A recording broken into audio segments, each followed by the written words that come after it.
and I think... Like I said, I exited chain. Oh, and it was like... You're alive, good luck. Alright, welcome everybody, good evening, or good afternoon, evening, morning, wherever you are in the world. I am Thilotilo, and I'm going to be running Destiny of an Emperor. I'm joined here by the Hangry Canuck, who also runs this game. And this is, if you ever played Dynasty Warriors or any of those kind of games, this is kind of the original Three Kingdoms game. And it doesn't get a lot of exposure, but it is a phenomenal game, phenomenal RPG for the NES. It came out pretty late, and so it's got a lot of quality of life features that some of the other RPGs don't have, but it's got a very similar Final Fantasy Dragon Quest kind of feel to it with a few little changes. So, with that said, we'll get started in 5, 4, 3, 2, 1, go. So we start off with Zhengfei, Guan Yu, and Liu Bei here, declaring themselves brothers, and we're going to die on the same day, and all this, yada yada stuff. And then they go and talk to this guy who's telling them, hey, there's these guys called the Yellow Scarves around here who are causing all sorts of problems, and so the precinct leader, Tao Qian, wants you to get rid of them and bring peace back to the area. So, like you would do in every RPG, the first thing I'm going to do is get killed. In the early part of the game, if you've ever played this casually, there is a really steep learning curve at the beginning of the game, because there are some brutal battles to the very beginning. And so, this is the biggest of them all, is this Zhangzhou fight, and it can be brutal and requires leveling, and this used to be one of the worst parts of the speedrun. But instead, we found a glitch recently, that if you get those top two killed, and then you do a cancel action with Liu Bei, it exterminates several generals from the game, including all three of the Yellow Scarf generals, Zhang Zhao, Zhang Bao, Zhang Liang, and a couple others, such as Cheng Wanji once, and Song Yang, Song Ren, and Li Su, and so other ones that are going to be relevant later. So now that we've done that and exterminated them from the game, we will equip some weapons, and we will talk to this guy here who's going to give us some food and some money. Food is an interesting mechanic in this game that will have absolutely no point in the speedrun. You lose food for every step you take, and eventually you will run out, or if you run out of food, you will start losing soldiers per step. But you get food every step battle, and so we will have an abundance of food the rest of the time. So we're going to pick up this guy, Miji, and we use him mainly as a meat shield for the first little part of this run. So now that we've done that, we're going to go off and actually fight some battles. Now this is supposed to be Zhang Bao, Cheng Wanji, and a rebel force. But instead, it's just a rebel force. So we take it out quickly and move on. So this is definitely sped up and has improved the early game dramatically. Once this was found, that's when the world record started improving dramatically. That was kind of the beginning of everything.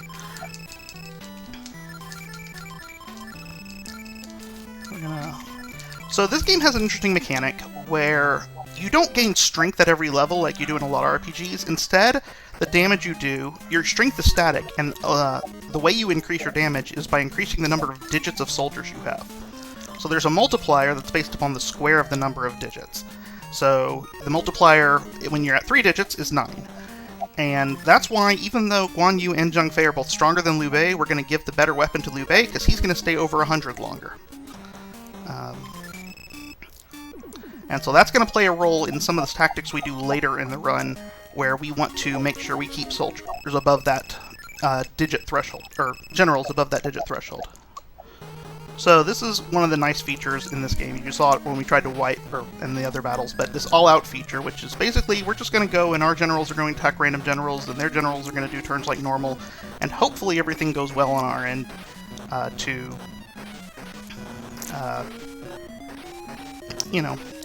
wrap up the whole thing. So it's a nice little cleanup and doesn't require you can get through battles a lot faster. Every turn you do an all-out versus actual menuing is about a 20-second time save. So it's a very convenient feature that when I play the Dragon Quest games, I always think, man, it would be really nice if I could just clean up this battle real fast rather than having to menu through everything, so I like that. So, we just learned a tactic there.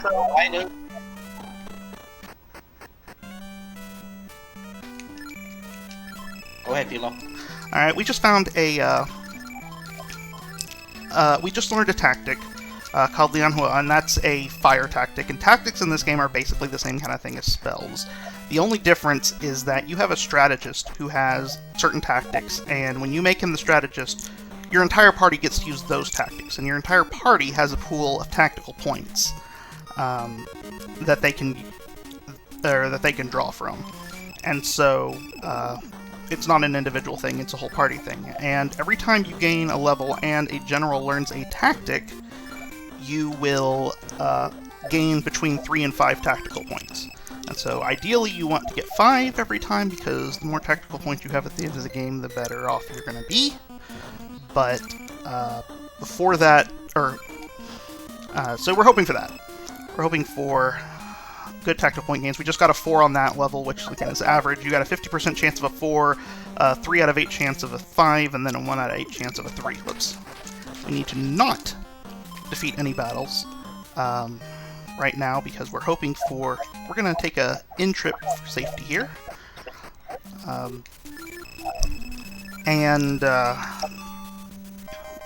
Often in the normal run we will just charge forward, and if it doesn't work out well, we'll reset. But we don't want to do several resets here, obviously, so we're going to take a quick save, or stop there to heal ourselves up. This is supposed to be the original Zhang Liang battle with him and 2 rebel forces. As mentioned, he's exterminated, so here we go. Just the rebel forces.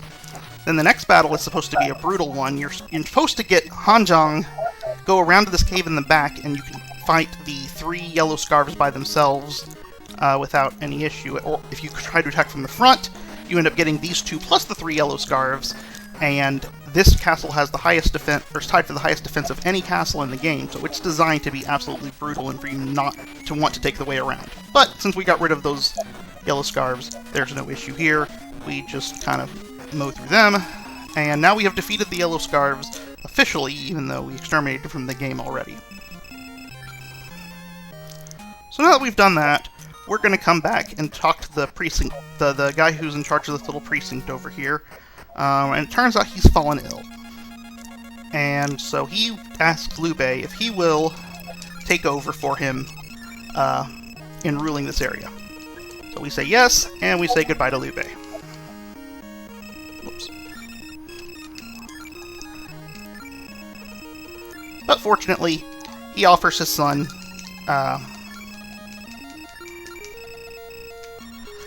to help us out. His son is stronger, but not smarter. He will not be able to learn tactics. So now the next thing we're going to do is we're going to sell off a few items and buy a few items to get ourselves set up for the next section of the game.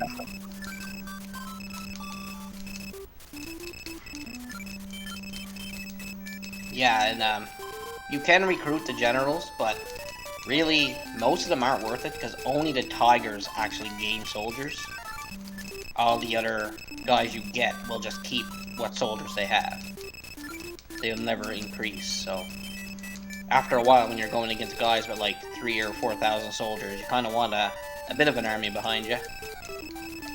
What he's gonna do here, though, is he's gonna sell off some gear. He's gonna buy some Resurrects and some Elixir A's for everybody. Because the next fight coming up, even though there's only 1 person in it, there's a good chance you're actually gonna lose somebody. Because in these early battles, all he's gonna be doing is all-outing. So, and when you all out, it wipes away all defense, and it's just hit for hit. They're going to hit you hard, you're going to hit them hard. It's a matter of who goes down first. And with this next fight, the Exua Hanzong has a lot of soldiers, like more than you, so... And Guan Yu gets treated unfairly. So I have a feeling that Guan Yu might be the first one to go, but we'll have to see. Yeah, we're actually going to save right here, because this fight usually goes pretty well. Has a high odds chance of going well, but if it doesn't, then death in this game is fairly painless in a way, in the sense of it's just a wipe. You go back to you'll go back to Liu Bei. He'll yell at you for dying, and but the thing is, he'll only resurrect Guan Yu and Zhang Fei when that happens. And so to resurrect the other two, you'll have to use a resurrect item, which costs 100 gold. And at this point in the game, gold is very, very tight. So if we do happen to wipe here, we're going to just reset and start again, because we do not want to lose 2 of our resurrects here.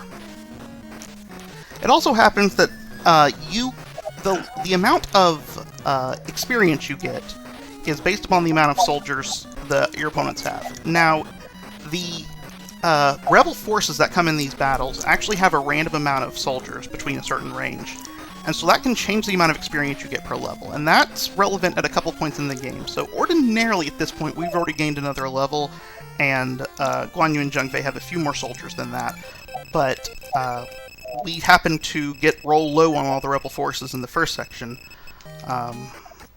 and so we didn't gain the level until this battle. Now that's going to become relevant later on. There is a level coming up. As I mentioned, you only gain tactical points when you learn a level or a tactic on a level. Well, there's this one tactic that, by the time you reach that level, historically, the only general who could have learned it was Liu Bei. So unless you wanted to grind to level 12 with just him, you weren't going to learn that tactic. And that was a problem, because, that's 5 tactical points you're not going to get. But, with the extermination glitch, that lowers the amount of experience you get enough that if you're lucky with the way the rebel forces roll, you can squeak under that threshold right before you get the next general who can learn the tactic. And so we're going to hope for that. We're actually hoping to roll low here so that we can get those extra tactical points, because as I mentioned, every tactical point you have at the end of the game is very significant, because there's a gauntlet we've got to get through, and if we don't get through it, if we can't get through everything, we're going to have to, it's about a 6-minute trip to restock everything and do everything. And here we can see the Guan Yu punching bag that was mentioned earlier by Hangry. You want to talk about this cave, Hangry? I don't know if I want to talk about this cave. This cave is special. It's only short, but it's one of those places where you're going to get 1 or 2 encounters, or you're going to end up with 20. And I had a run the other day where I had 22 encounters in this. And you're only coming in here for a gold key. So, the gold key is going to be relevant shortly, because we're going to have to use it to get something shiny. But more importantly, or maybe not more importantly, equally as important is, once we get the gold key and we get back to the big entrance to this cave, we're going to have a general named Guan Ping waiting for us. And he is the strongest general outside of Guan Yu and Zhang Fei that you're going to find in this early game that you're going to be able to acquire at this point. And so that's going to help us get through the game at these lower levels. But, of course, like I said, we got to get back out of this thing. Yeah, you can't recruit KOK or any of the higher level generals. So, but I mean, by the time you get to them, you have tigers anyway, so you'd much rather have the tigers. And this encounter rate in this game is staggering. It's like, it's either going to be 4 or 5 encounters in 6 steps, or you're going to get like a 30-second run. There's just no predicting it. There's no way to step out this game. You just have to take the encounters as they show up. Yeah, the RNG in this game is absurdly complex in the way it handles stuff, unlike any NES game I've seen. And so, get this real fast. We're gonna make a quick in trip just to maximize our chances of nothing going wrong here. I picked up an item on my way into the cave called Chituma, and that is by lore that is Lu Bu's horse. But in this game, there is a hidden agility stat which there's no reference to in the game, and there's no way to really know about it. But it's there, and if you have Chituma, the general who has Chituma in his inventory will have a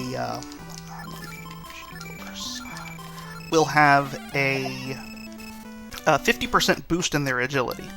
This is an item that we had no idea what it did as children, and it was one of the few times we've ever been allowed by our parents to call the Nintendo Power hotline. And we called them and asked what it did, and they said it did absolutely nothing. So, we thought it was just a waste of space. But it turns out to be an incredibly valuable piece of gear. Yeah, as you'll see later in the game, Chituma becomes very important. It can pretty much make or break a fight, depending on how it goes in the later game. So now we're going to run into this guy named Lubu, who we're going to get really sick of seeing. And he is the strongest general in the game. He's also very fast, and as you see, he packs a punch there. So this is where we're first using tactics. And you can see they're pretty strong, but if you pay attention, you'll see the tactical points going down. Here we have 5 tactical points, he has 5 tactical points, and then when G comes here, there's only 3, and now we have no more tactical points as a party after this turn goes through. So we're gonna get through this little battle here, and this looks like it's going pretty smooth, so we may all out from here. Liru is an interesting one because he has tactics of his own, and he has one that can do about 100 damage if it lands. But if not, if he just attacks, he does like 2. So it's 2 or 100 and nothing in between. So you hope he plays nicely with you. He actually does have a heal. Like, he doesn't use it very much. Well, he's used it a couple times in this one, but it's not strong enough to offset 1 turn of everybody attacking him, so it's not a big deal. But it can be obnoxious if he starts healing Lubu or something like that. So we're going to gain 2 levels here, because we gained so little before this point. We gained 4 tactical points again, and 3 that time. So we are rolling pretty low on the tactical points. So we're going to take a risk here and pick up Huahu. So in this game, there is a particular glitch that's very, very nasty. And it's called the 7th slot glitch. And you can have up to 7 generals in your party. And 5 of them will be in... 5 of them will be in your active party, in the actual battles. The other 2 are just hanging around. Now, the strategist will always end up at the bottom slot. So if you have 5 or fewer generals, he'll end up at the bottom of the party. If you have 6 or more generals, he will not appear in the battles. And so then he and the general in either the 6th or 7th slot, depending upon where the strategist is, will also not appear in the battle. Now the thing is, as I mentioned multiple times, when you gain, if you gain a tactic, when you gain a tactic on a level, you get tactical points. Well, also, if a tactician who is in the 7th slot learns a tactic on a level up, he will then, the game looks to see if anybody past him is also leveled up. That's what happens with any general. It looks past that to see all the generals that learn that tactic. However, if he's the 7th general, it looks past that as well, and starts looking into various memory. And once it finds something it likes, it updates the tactic data for that general. But now, at this point, we're in treasure chest data. And so it ends up randomly opening and closing chests based upon how the state of everything. And that can cause chests that have key items in the game to be opened, unbeknownst to you until you get there, and basically soft-lock the game where you cannot progress. So we are doing everything in our power to avoid that potential issue. And because of that, we're going to put Miji here, who we don't really want in our party. We're going to try to get him killed off. So we're going to put him in this top spot, and we're hoping that he dies in this little gauntlet right here. Because the thing is, we don't want him in our party, but we also need to keep him and Huahu out of the 7th slot. So we want to put one of the guys we want in our party in the 7th slot. And the only way to have that happen is to have one of them as our strategist and the other one be dead. So that's what we're hoping happens over this next little bit. Now, Miji generally has a very nasty knack for staying alive. He's doing a pretty good job of getting weak in this one, so maybe we're going to get lucky here. But ordinarily, he has a really nasty habit of not dying. We're going to hope that somebody lands some hits on him and finishes him off here. There we go. That's very fortunate. So now we're going to use an elixir. I guess we're going to use one elixir on all 4 of them. And we'll have 2 left for later. So hopefully we're going to get 30 tactical points here and offset that 4 we lost. We got 30, so we offset the bad level. Alright, so now we're going to use an elixir on everybody. Get them up to... The elixir recovers a static 100 soldiers.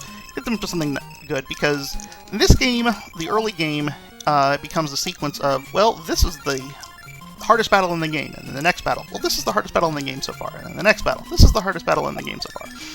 And so that's been a constant thing, and as mentioned, this is the current hardest battle in the game so far.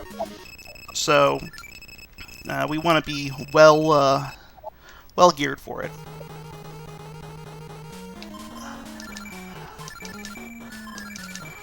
Yeah, because Dongzuo and Lubu hit really, really hard.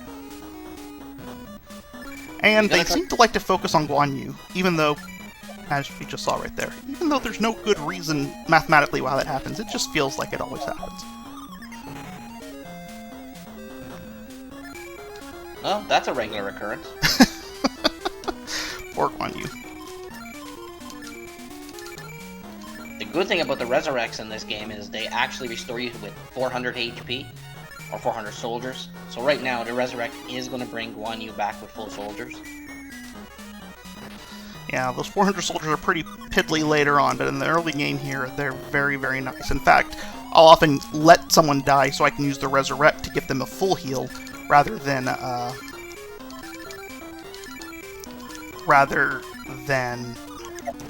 waste my elixirs or tactical points on healing tactics.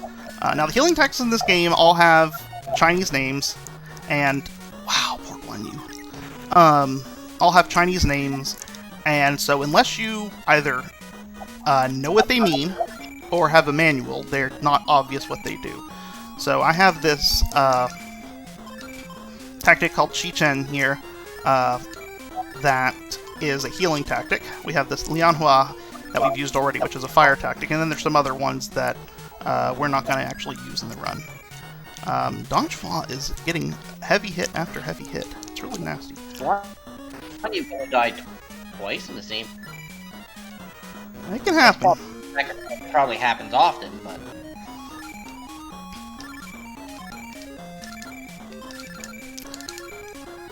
So the damage that tactics do is there's a base damage, and then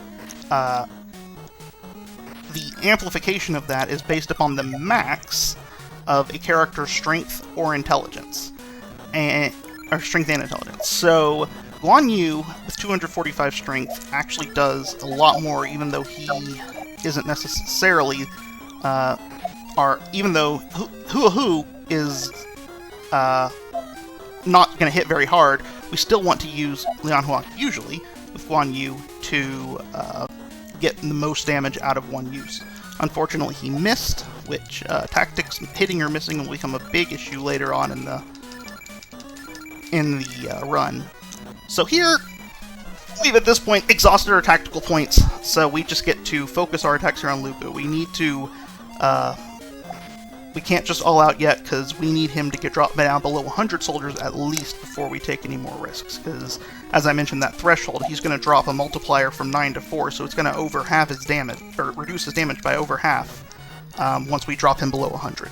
So once that happens, we can probably all out pretty safely, because he'll only do about 30 damage per hit rather than 70. So we need to focus fire on him to get him down there really quickly. Now we should be able to all out. Guan Yu and or Guanping will probably die, but we did buy 5 Resurrects at the start, and we've only used 2 of them, so we should be okay still so far.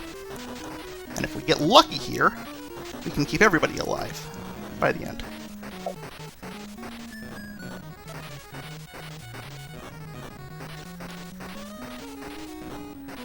Wow, very nice. Very nice.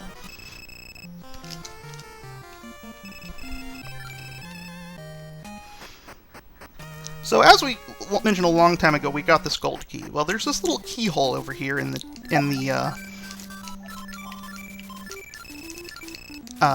house, and we get this gem sword. Now, if we talk to people, we'll find out basically that Lubu likes shiny things. So we're going to make use of that, and that's the other reason we want to spend all that effort and time going into that gold key cave, because it is a very it is going to be helpful not just for getting Guanping, but because it got us this gem sword, and Lubu likes this gem sword, usually. The question is, how many turns... He's not a very bright general, and the question is, how many turns will it take him to realize what it is? Throw some guesses out in chat. Anywhere from 1 to 50, because I've had fights that Lubu has been the only general left, and he still hasn't taken the sword. Because what we're trying to do, is, as Angry just said, is trying to get him to take the sword. But he won't take it until he realizes what it is. Ziashu here is another one of those generals who will do either 4 damage or 100 damage, and no in between, because if he uses the tactic and it lands, it does a lot of damage. If he doesn't, then he'll do the 2 damage you see there. In this game, well, since we're failing to run multiple times, the run rates are static. They're not based upon any kind of comparison of agilities or anything of that nature. It just is the case that a battle with a general, a normal battle with a general has only a 5 out of 8 chance of running. And so it's a little less than a coin flip in getting away. And so sometimes that happens right there if you're rolling really badly. I'm going to say he's going to take it on the first shot. And let's continue punching Guan Yu, because why not? That seems to be all the rage these days. Yeah, Guan Yu gets treated pretty unfairly until you get another general. Then that general seems to take a lot of damage.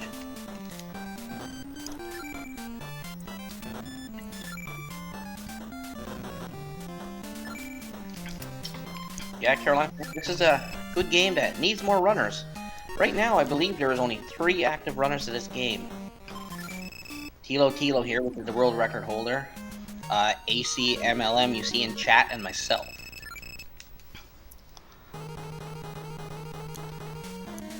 Now, there's a couple more that I think are preparing to run it, but haven't actually started streaming attempts or anything. Hey, we got a first try! So he, half the time he'll say, "What's that?" and lose the turn. But here, you give it to him, he's like, "Oh, really? Thank you for being so generous. Can I join you?" And you say, "Absolutely." And then he tells you where Chichuma is, kind of. He tells you to go 1 south and 8 west, but he doesn't give you a reference point for it. So if you're playing this casually, you have no idea where that's actually referencing. But that's the point to Chichuma, so it's referencing from that fortress way back. Where, of course, let's go ahead and let Guan Yu die, because that's what he does best. One of these days he'll live. Well, eventually he'll get some soldiers and start dishing out the punishment rather than receiving it, but for now he's just our friendly punching bag. So he's gonna go all out here and finish this fight off, because Kei Yong and Huzen really aren't that dangerous. So Lubu is the big guy you want out of this battle. Now that Lubu joins you, you got a little bit of a powerhouse going. We got another 5 tactical point gain, which is very, very nice. So we're going to use this Resurrect and bring Guan Yu back. And I believe... So we still have 2 Resurrects left, which is really good at this stage. Ideally, throughout the game, I carry 3 Resurrects with me at all times. Later, they stop being so necessary in mid-game, and then in late game, they become a pretty significant item you need to have for safety's sake, and we'll get to that in a little while. Yeah, because there's no tactic that brings your guys back to life. Resurrects is the only way you can restore your guys. So you'll see when I ordered my party there, I put Zhang Fei in the 7th slot, and I'm able to do that because Miji is dead, and so I can keep Zhang Fei in the active battle. And so that's to avoid the 7th slot glitch. Now you'll notice me moving up and then down like this, even though it's kind of out of the way. In some of these caves, these shadow squares here, right beneath the wall, are actually safe squares where you cannot get encounters. So, in not every cave, but in some of these caves, or some of these floors of the caves, you'll see me hug these northern walls, because that will prevent encounters from happening. If you don't do that, the already rough encounter rate will be worse. There is a cave glitch that we'll make use of later, and we actually made use of earlier, that we never really touched about, which is basically, you know, the enemies you run into are based upon just a zone number. There's 8 zones in the game, and the enemies you run into are based upon which zone the tile you're on is zoned for. But caves don't have an associated zone, so they just draw from whatever zone the last battle you fought was in. Which means that, even though the Gold Key Cave was in Zone 2, we never got a zone to encounter between where we, between the last battle we'd had and when we entered the cave.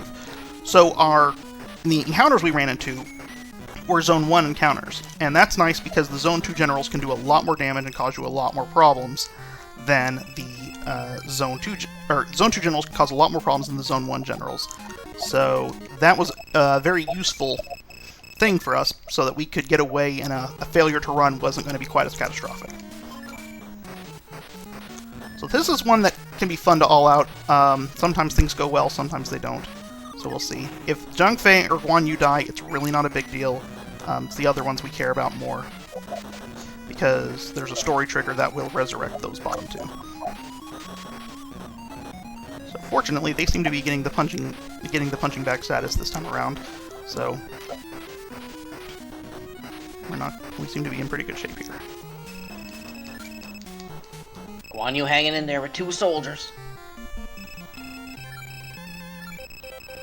Alright, we're hoping for a 40 here. We got a 40, so we're getting some good tactical point gains now. Alright, so the first thing we're going to do is we're going to buy a couple of items. I'm going to buy these items called smoke pots here. The smoke pot, it's, if you think about just kind of a cloud of smoke around your party, they are items that keep enemies away. It's basically a repel spell. Exactly. It will allow you to not get encounters on the overworld map. So those come very handy later in the game, because you run into generals with a lot of soldiers and some bad tactics, and you can easily put an end to a run. Yeah, and as you've seen, the encounter rate can be pretty brutal, even if you can get away from everybody. It's just such a loss of time. That's really nice to not have to worry about it at all. So yeah, so what he's gonna do here now is he's just gonna do a little bit of shopping, buy some power pills. Power pills are a special item too, because when you use them as an item, it guarantees you a critical hit. So you're gonna see him use a lot of those in the later battles with generals. So those are good. What he's gonna do, he's gonna sell some stuff, because what he wants to get here. Now I don't know if he does this the same as I do it, but you want to get leather armors for everybody. Yep.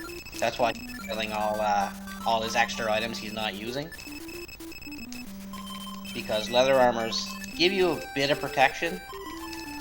Generals coming up are going to have more soldiers than you, and they're going to hit hard.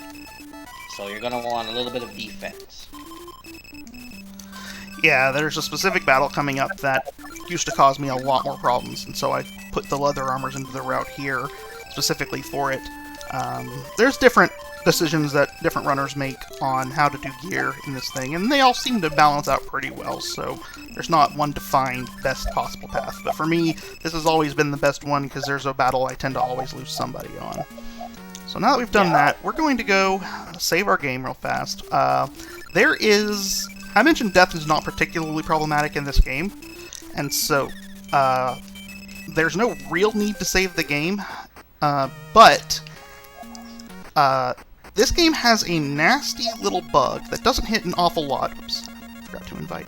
That doesn't hit an awful lot, but when it does, it just completely crashes the game. and that's problematic, especially if you're doing a marathon, because you don't want to start back over from square zero. So, and it happens most often when we do billeting here. Now, billeting here is where we go to add or drop generals. And we're dropping off Miji here because we don't want him in our party. We don't have to want to worry about a 7th member or anything like that. So now we've come here, brought Liu Bei into Chang'an here, and he's like, thank you for getting rid of Dong Zhuo, who'd been causing us all these problems. And so, alright, the end, right? Well, no. After he sends us to the inn to rest and relax, we get called back to see again, to come back up here, and he tells me this guy has news. We find out that the General Wan Shu has acquired the Imperial Seal and is calling himself Emperor. So now we have to go deal with that problem. And so that's our next little trip. That's kind of the general path of this game. We're going to fix everything, and then everything's going to go horribly wrong again, and we're going to have to fix the next thing. Yeah, world record for the NE% is held by Tilo with 321. Now this is a game where there's a lot of battles that can go really wrong and cause all sorts of problems and cause massive time losses. And then that 321 was the one time where everything that could go wrong went right. And it was a lot of fun, but it was quite the rarity. Yeah, you get some battles, like, could cost you easily 6 minutes. Beyond a shadow of a doubt, you can lose 6 minutes just in one battle. Yeah, the music in this game is great. That's one of the good things about it.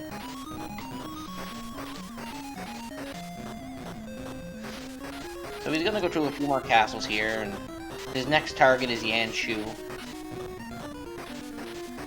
But pretty much he's just gonna run through castles, all-out battles, get an inn, head on to the next castle, get an inn.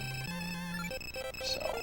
Yeah, I had mentioned how this game had a trend where everything was, oh, well, this is the hardest battle so far, this is the hardest battle so far. Well, once we got through Luoyang there with the first Dong Zhuo Lu Bu battle, and we got Lu Bu on our side, we stopped having this is the hardest battle yet. We've got a few more battles before we get to the next hardest battle yet category. Now, we bought these smoke pots, and as Hangry mentioned, it's like a repel spell, and so we're going to travel through these mountains with that and avoid encounters. Mountains have a very high encounter rate, and so we don't want that, and we want to get as few encounters as possible. So that's our first place we're going to use the smoke pot to avoid encounters. And then this battle up here is the battle that I buy the leathers for. And I'm actually going to take one extra safety precaution, because this is one of the few towns that does not have a, that does not sell resurrects in its item shop. So if you get to this town and lose somebody, which is a very high probability of happening because of this particular battle, you know, these guys hit as hard as Lu Bu and Dong Zhuo did in the other one, and they have more soldiers. And that's with the leather armors we have, which is about a 10% absorb. So I want to take a turn to just knock one of them down to hopefully get them under 100 soldiers sooner. Because if you lose guys here, and you don't have enough resurrects, well, now you're just down a guy. Now, we have 3 resurrects, so it's not going to be particularly painful, but we can't recover that resurrect on this town. So we're going to have to run, you know, short-handed for a little while. Now, we're going to hope we get lucky here with... Well, okay, we didn't get lucky with quantity, but... At least you usually only lose one person in this battle nowadays with the leather armor, whereas you used to use 2 or 3, or even wipe, if I didn't pull back. So we're going to go ahead and resurrect one ping back, go to our inn here, and we will continue to move on. Yeah, and you can cancel the all-out. So if you see, like, you're all-outing and your soldiers are going down, you can cancel it and heal. But it's usually... Depending on the fight, you don't really all out unless you're sure you're gonna win. Like this fight here, no problem. Yeah, you can't go in and pull out, and I'll do that occasionally on things that could go high risk if they go wrong. So you'll all out a turn and then pull back, and I know the Taz makes a lot of play of that, a pull in for the optimal all out, and for as many turns as it wants to go, and then pull back, and then wait for the next optimal all out where everything's going to go right there. ACMLM, who's in chat here, was the world record holder for about 5 years, and has done a huge amount of work in understanding this game, and has also run the tasks. So He's been an immense help, and yeah, knows this game inside and out.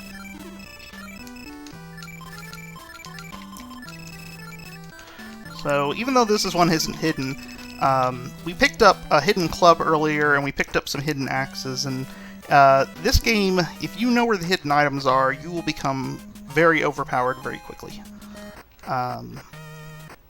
Because the hidden items tend to be a lot stronger than the ones you can purchase in shops. Yeah, normally the hidden items are weapons you can get maybe 2 or 3 towns earlier. Like 2 or 3 towns later into the game, so makes a big difference if you pick them up. Here's where we're going to use our other smoke pot, so we don't get any counters between here and the Yuan Shu battle. As ACMLM mentioned, he's working on a new Taz right now because the last Taz was made before that yellow scarf's extermination glitch was found. And so with that done, there's a lot of ways that has butterfly effects throughout the whole run. And so he's worked really hard on trying to improve that. Yeah, RNG's nice when every time you go all out, you get a bunch of critical hits, and that's it. But that doesn't happen like this in this game. Alright, we have the 2 extra Elixir A's, and we're not going to use them anywhere else. So, we're just going to go ahead and give one to Guan Yu and one to Lu Bu here after this battle's over, just to use them up, because we don't want them taking space in our inventory. Now here comes one of the harder fights.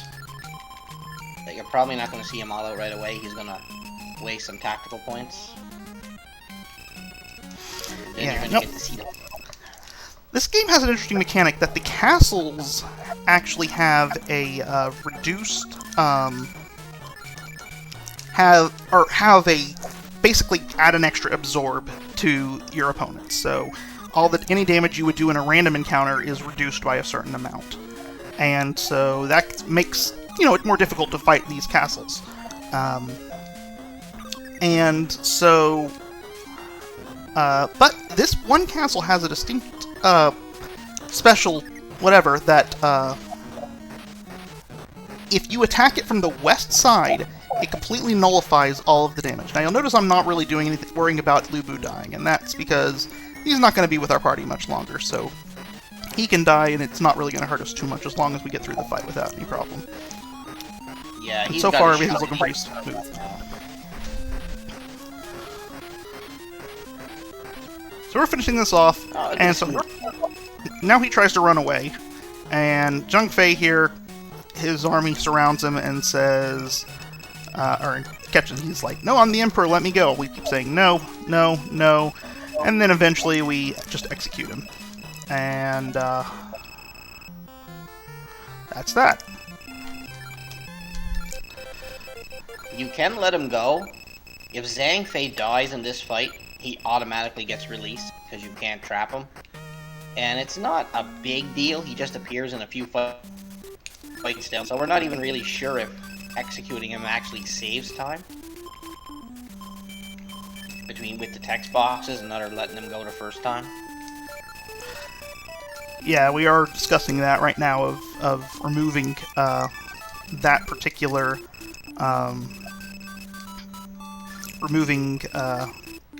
executing him from the route, because we think it might be faster just to let him go. I know the Taz does let him go because it's faster, but obviously Taz strats don't always apply to game strats. So what he's doing here now is he's going to sell off some more items. You're going to see there's a lot of shopping trips in this game. You're going to do a lot of shopping, a lot of buying and selling items. So he's going to move some stuff around because he's going to pick up another good weapon soon. So he's going to want to buy hoods for all his guys. Give them more defense. Because the next fight coming up is a little bit tricky. The guy can hit really hard because he has over 1,000 soldiers. So he does get a boost to his attack.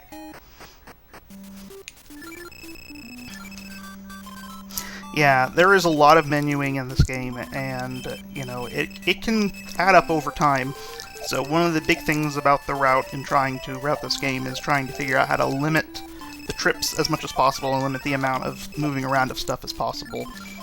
Which is why, for example, I gave the spear to Guan Yu when we got it, even though he was the 3rd strongest general on the party, because we were about to lose Lu Bu, and we were going to get this trident for Zhang Fei, and so there was no reason to hold on to... did I ever go to the end? No. There was no reason to hold on to the... no reason to move everything around again, and we just let Guan Yu have the spear and move on with it. So there's some of those decisions that I make later where not the best person for the weapon doesn't necessarily get it, or something like that, because it works better for menuing.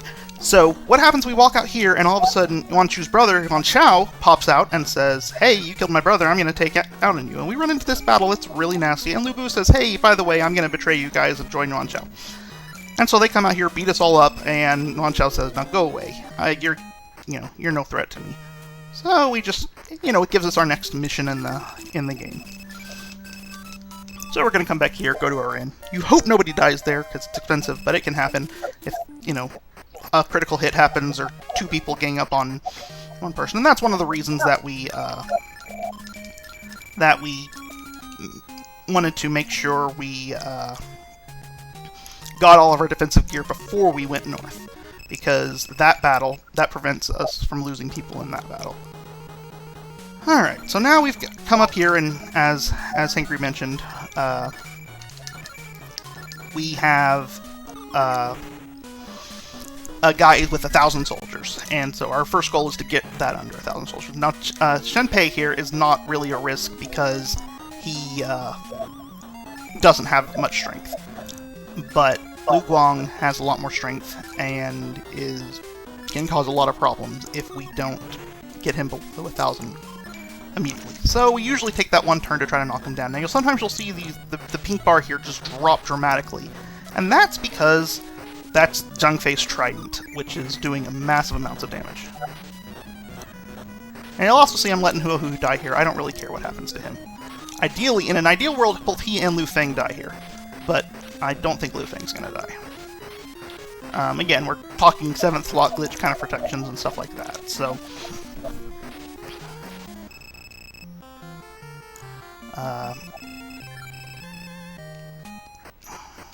Alright, so we're gonna go back to our inn here.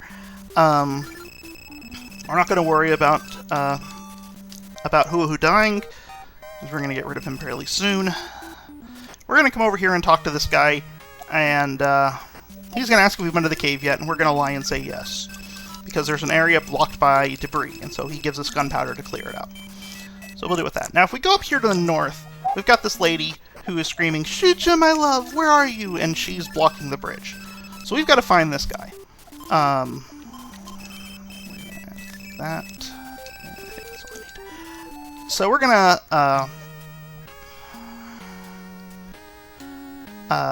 go find that guy, and that coincides with the whole area being blocked by gunpowder. Now we actually... Oh, hold on. We didn't actually gain a level there, did we? We did not. So we got that magic level that I was talking about we wanted to squeak under. If we don't get it, then we can go ahead and start grinding now. But if we... we gained a level in that. If we do get that level, we can go ahead and start grinding now. But otherwise, we want to wait until we get the general that can learn Fu Bing before we do that. So, good thing I thought about that and pulled back at the last moment. No, I think you got the level from that fight, didn't you? No, level 12 is the level I wanted, or I'd get from the fight, and I'm still on level 11, so I just barely squeaked under, which is nice. So, we will get Shuja here, and then we will start grinding, and that will be very nice. Yeah, and the reason he wants to grind is he wants to get to a certain amount of XP before he hits the next castle fight. Because he wants to get another level after this, because he's going to learn a good heat. And that's really going to help with the next battle coming up, because... Not the next battle, but the battle after is probably one of the biggest run killers. One of the biggest places where this run can go extremely wrong, extremely quick. Yeah, it's one of those that gives you trouble both casually and in the speedrun. So now we've got him. We're going to do a little bit of moving stuff around, because we're going to get rid of Lu Feng here. Oops. And,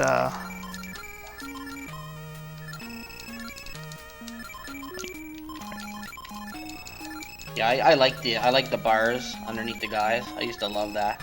I used to hate when they change color, because then they get right small and it looks like you're right weak again. So you're like, aww.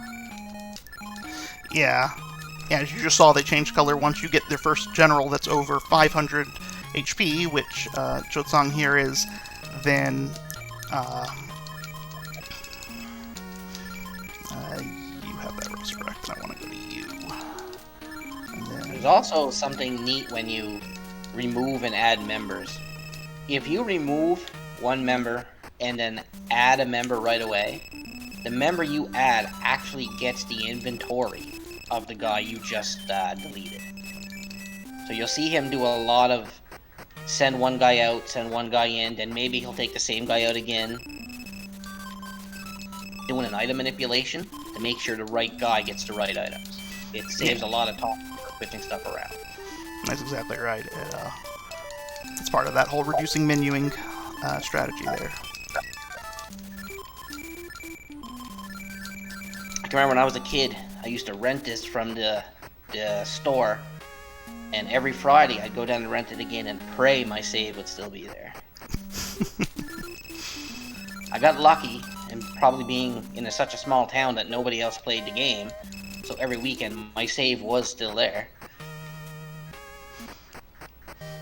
Yeah, we would play, and I remember the early game Yellow Scars I was talking about are so brutal that we actually thought we had beaten the game when we finished off Zhang Zhao, and we were all excited and didn't realize there was like a whole gigantic game ahead of us still. And then we figured that out, and we got Lu Bu on our party, and we were super excited about the idea that we had Lu Bu. You'll see here, this is where I learned that Fu Bing tactic that I was hoping I'd get to learn. We were really excited about getting Lu Bu on our party, and saved our game, and went to school the next day, and we were coming home, we were all talking about, oh yeah, we get to go kill Lu Bu, and we turned the game on, and our save had gotten corrupted, and we lost it, and we were all very sad. Yeah, as ACMLM Group points out in chat, in a regular speedrun, we would not bother. But as Tilo explained earlier, this game can just lock up on you at almost anything, not any given time, but if you're in the middle of removing and adding guys, there's a possibility that the game could lock up. And I'm sure if you ever start running this game, it is going to happen. Because it's killed a few of my runs, and I'm sure it's killed some of AC's and Tilo's as well. Yeah, it can be frustrating at times. The good news is that I've seen the same... Well, I say the good news. I was nervous. I would always clean my card afterwards, afraid I had a problem with my cartridge. But then I started working on the randomizer and started getting crashes on the same crashes on the emulator. So I was at least happy it wasn't my card. But unfortunately, that is a frustration point here. So we're trying to grind to 2818 is the magic number we're looking at hitting before we get to the next castle. Once that happens, we'll stop grinding. So we're about 100 away from that. Yeah, the overworld does resemble Zelda 2, but I think it's more a Dragon Warrior clone as well, the way the mountains look and stuff. So I would say it's more Dragon Warrior than Zelda 2. I'm a Zelda 2 runner, so it kind of scares me. I can definitely see the resemblance of the Zelda 2, especially with the path and grass tiles there. So we should almost be done his grind, and then he's going to come to a castle. This castle is going to have 2 high-level soldiers, but it's normally not much of an issue, so normally we'll all out this fight, but I think for safety's sake, Tilo might take it easy. Yeah, I'm gonna take a turn to get them both below 1,000 before I go to the all-out. Ooh, no thank you. I do not want to fight you. See, Wei Yan, he's gonna swing here, and he's gonna do 400 damage to Shuja there. That's not something you want to see, and he's part of the reason why this next battle, or not this next one, but the upcoming one, well, we want to be well geared for that, because he's part of that battle. Yeah, and there's very other high-powered generals. So that's why this next fight is... Not this fight, but the fight after this one is normally a run stopper. Actually, we're gonna do this way, because I need to heal. Just gonna target. We'll do it that way. Okay. Oh, I haven't learned that yet. Ah. We're gonna try to heal Shuja here a little bit, because of the massive hit he took. So you'll just see I just casually did 400 damage there, because that's what the Trident will do. Of course, that was on a critical hit, but the way damage works in this game is also quite interesting in that it's not a random value between X and Y. There's only a set with any given, soldier and equipment and defense configuration. There's only 4 different possible values of damage you can do. So, and a critical hit is one of those, or a critical hit is one of those 4, and so you can know in advance exactly how much you're going to do. So, like, you'll notice that when we start using power pills, the amount of damage we do on the power pill hit is going to be the same every single time, because it's just a specific multiplier that it gets. Now, ideally, I'm still all out in here, but I really don't want to have anybody die, and Guan Yu just keeps his punching bag status going right now, so we wanted to have that down a little bit. I think we're probably good to all out now. We'll see. Yeah, you should be okay, unless they get lucky with a critical shot. Or they tunnel vision one guy, which it's almost like the game senses one guy's low, let's hit him. Yeah, there's no actual focus fire logic in the game, but it sometimes feels like there is. And that's pretty much how this fight goes. And here we're going to learn this Tungsten Tactic, and that's the healing tactic that Hangry was talking about. That's, rather than recovering, 50 or some soldiers, it recovers... Well, it's strong enough to recover all of the soldiers of any of our generals right now. It recovers around 500. Yeah. I think it actually recovers around 700 or 800. So any of our will be covered at this moment. I don't know exactly how much it is, because this is the only battle that we use it in, and it's enough to restore us all to full health. So, this is one of the few times where I'm going to do this kind of weird switching, like cascading weapon switches. But that's because it's very important that both Guan Yu and Zhang Fei have the Trident and the bow. This next one. Now, the bow is one of the 2 items in the game that actually attacks twice. It's stronger than any of the weapons we've had so far, period. But it's not as strong as...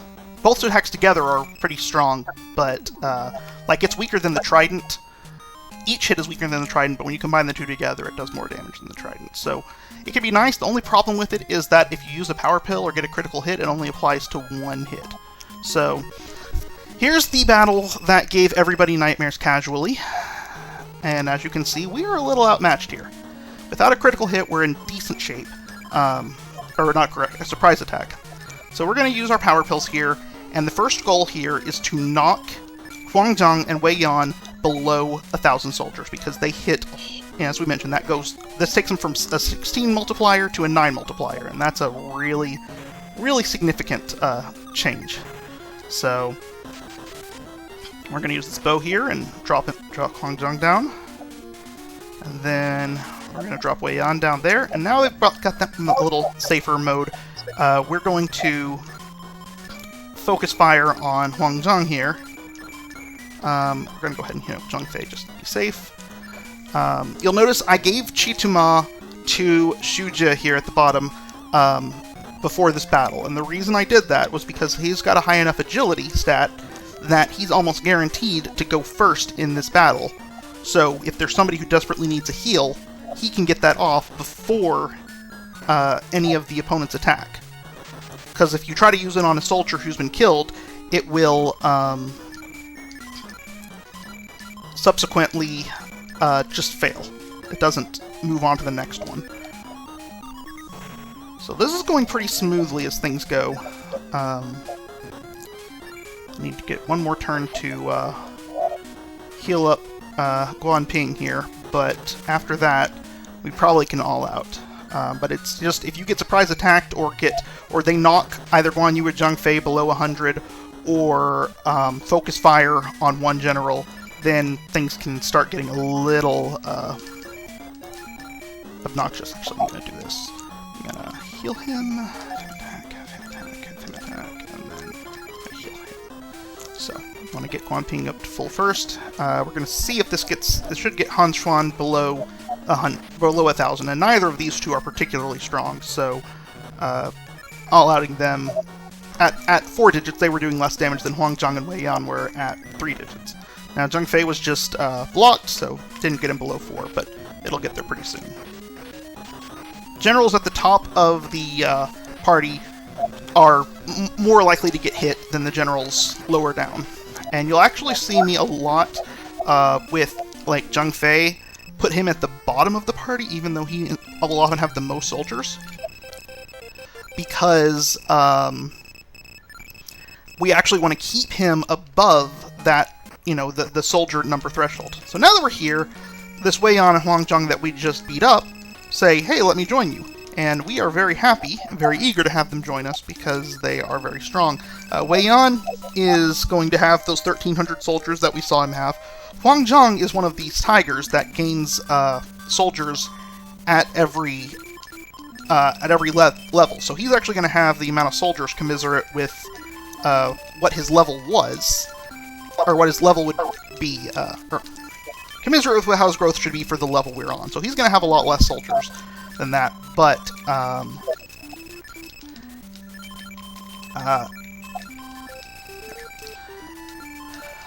he's still strong, and so he's still pretty useful. Now here's where we start. That bow was overpowered, and now is where we start getting super overpowered. And the game basically says, hey, we know you've had it difficult up to this point, so instead we're going to allow you to absolutely slaughter everything in your path for the next little while. And so that's what we're going to do. It treats you like pretty bad, and then about the next hour, the next point, you just pretty much run through everything you come across. There's no stopping it. But if you don't know that those items are hidden, then, you know, you really don't get OP, but for the next 45 minutes, he's just going to be all-outing everything, and just, you're going to see bars dropping like flies. Pretty much. I will mention that the game gives you 2 choices of where to go after you get attacked by Wan Xiao. And you can go either here, which is to the province of Jingzhou, or you can go east, which is the province of Zhizhou. And that is the direction they intend for you to go, which is the lower level direction. That's got Wan Xiao. And if you go that way first, things are a lot nastier because you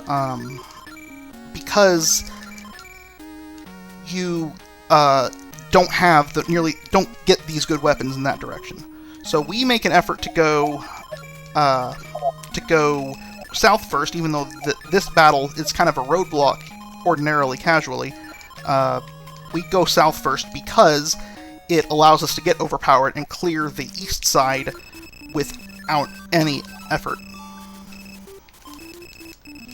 Yeah, so you're supposed to go finish off Yan Shadow first, but we go this way to get all the OP weapons and armor, and it's gonna make that pretty well trivial. Like, you'll see he'll probably go through, I don't know, the next 5-6 fights, probably won't even need to heal. Yeah, there's actually one fight that I go through that, it's, you know, at a town, and I don't even bother going to the inn at it, because I've got a healing tactic that will do the exact same thing, and, you know, yeah, I'm just kind of mow through everything, because it's, Now, so, Zhang Fei here doesn't have a weapon yet, but we're going to rectify that soon enough. So basically now the game kind of just becomes a go to where you're supposed to go and stomp everything. So the next major roadblock probably won't come along for another maybe half hour, 45 minutes. So you're going to see him go through a lot of stuff. He's going to do some menuing here. He's going to pick up all these gull wings. because Gull Wings are kind of like are the wing of the Wyvern of the Dragon Warrior series. It'll take you back to certain castles, and that's going to save us a lot of time, because coming up there is a fetch quest. Probably the only fetch quest in the game, but if you don't have Gull Wings, it probably would take you 15 minutes. I was giving them to the wrong person accidentally. So as you can see, he is going to keep 7 guys in his party now, and basically Guan Ping is just going to be an item holder. So he won't enter the battles, but he's basically just going to have one character who's going to be a pure item holder. He's going to hold Gull Wing.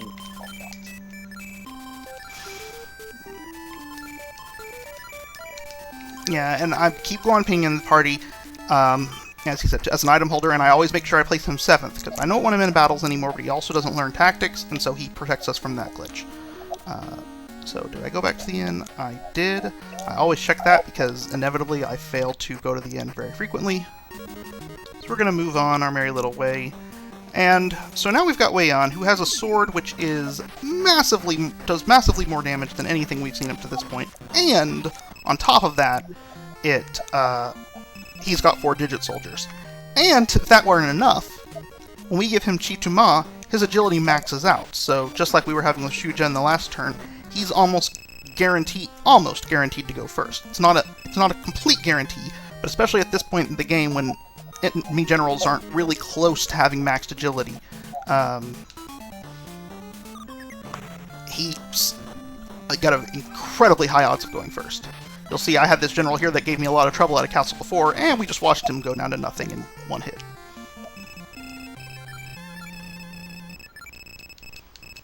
You just saw right there, I think that's the first time I've had an offer for someone to join my party, and that happens once you've defeated someone at a palace or a gate or something like that. For the most part, they will be available the next time you beat them in a random battle. They'll offer, or you can try to recruit them to your side. They'll ask for various stuff to make it happen. So this guy says, hey, let me show you your sleeping quarters. And if you do, they will go and beat you up, and you'll fight this battle, but at a massively reduced number of soldiers. Or you can decline, and he tries to teach you a lesson. But as we mentioned, we are totally overpowered. We picked up another sword right before we walked in here, and we just watched Zhao Fan lose over 1,000 soldiers in one hit.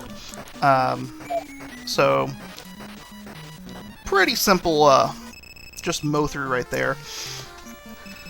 As mentioned, we aren't in any real risk at any point. So, because of that, we don't have any need for grinding at this point in time. So we're going to buy some smoke pots to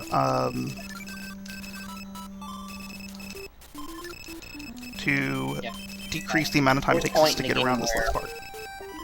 Yeah, at this point in the game now, it's going to be rare. There is going to be one more spot where we are going to have to do a bit of a grind, but other than that, you're basically not going to see any overworld encounters from this point on. Now I do need a touch more, I do need to do I'm going to just basically take whatever battles come my way between here and the next town, unless we get a whole lot right here at the very beginning part, because we just need a touch more experience. Not a lot, just a touch, and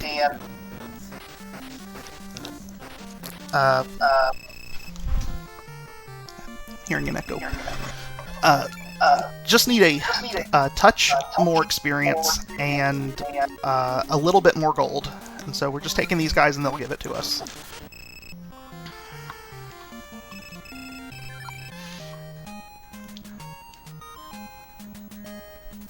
Yeah, these next, pretty simple.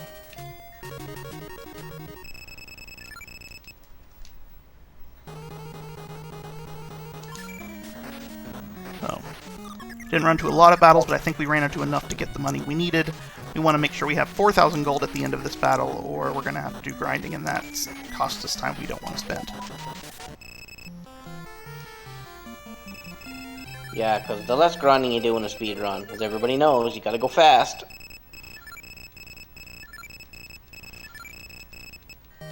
Now we have 40 3,700, so we're good, especially since we got another battle coming up. You will see, I mentioned it way long ago, and the last time I mentioned it, after the end of each one of these battles, it'll say you gained however many rations.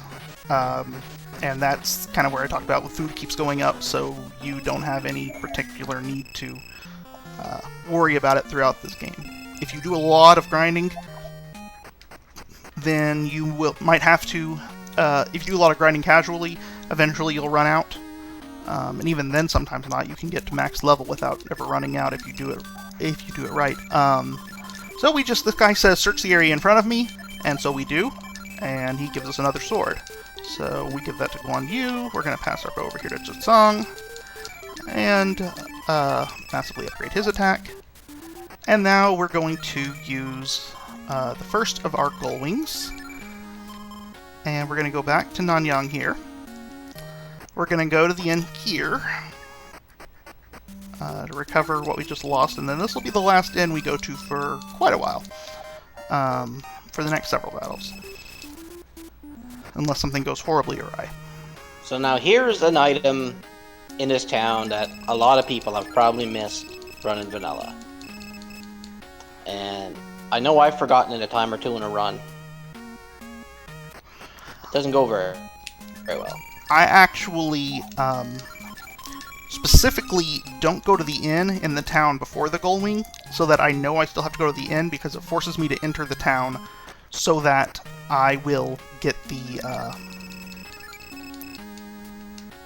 so that I'll make sure I get the silver key, because I've forgotten that enough. So she said she's walking that bridge. Well, we have Shuja now, and so now she moves across from the bridge, and we can move along. I mean, you can go across the bridge and go out, but you just need to leave the town after doing that. Now we can go past that town.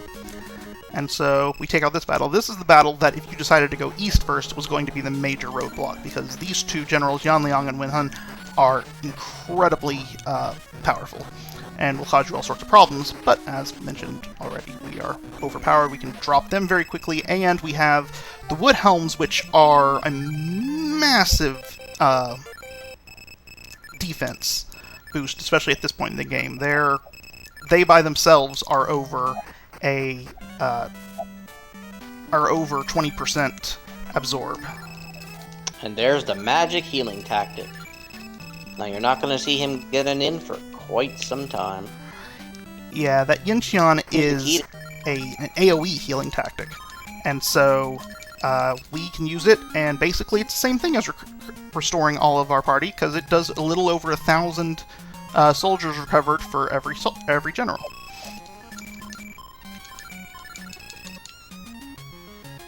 Alright, as you see, he just got a key and he unlocked the gate to Zhao Yung's sister. So, and she gave him a letter, and lo and behold, here's Zhao Yung. Give him the letter, he joins you, and that is another tiger. Yeah, he will be a very viable asset throughout the game. He's my favorite general in the game, just because of how versatile he is. Now this is the town where you can go in, and there is a saber, a hidden saber by a well. But, I mean, as you can see, his soldiers are still good. He's wiping everybody out. There's no need to enter this town. Now he's going to come across 3 fights here, and it's going to be the same thing, just la-di-da, all out. And the surprise attack here we only care about because it wastes time. Yeah, pretty much. It's not like they're going to hurt you or anything.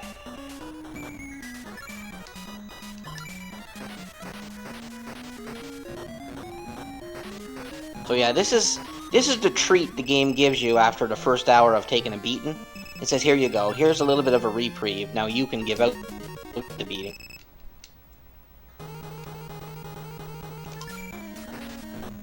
Now, the castle fight, he will heal on the first round because there's one dangerous general in the fight.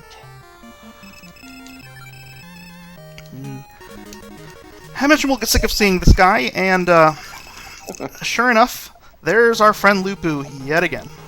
He's back. So, we're going to use this tactic Fu Bing by a couple of generals. And Fu Bing is an interesting one. We're going to use exactly twice, both times against Lupu.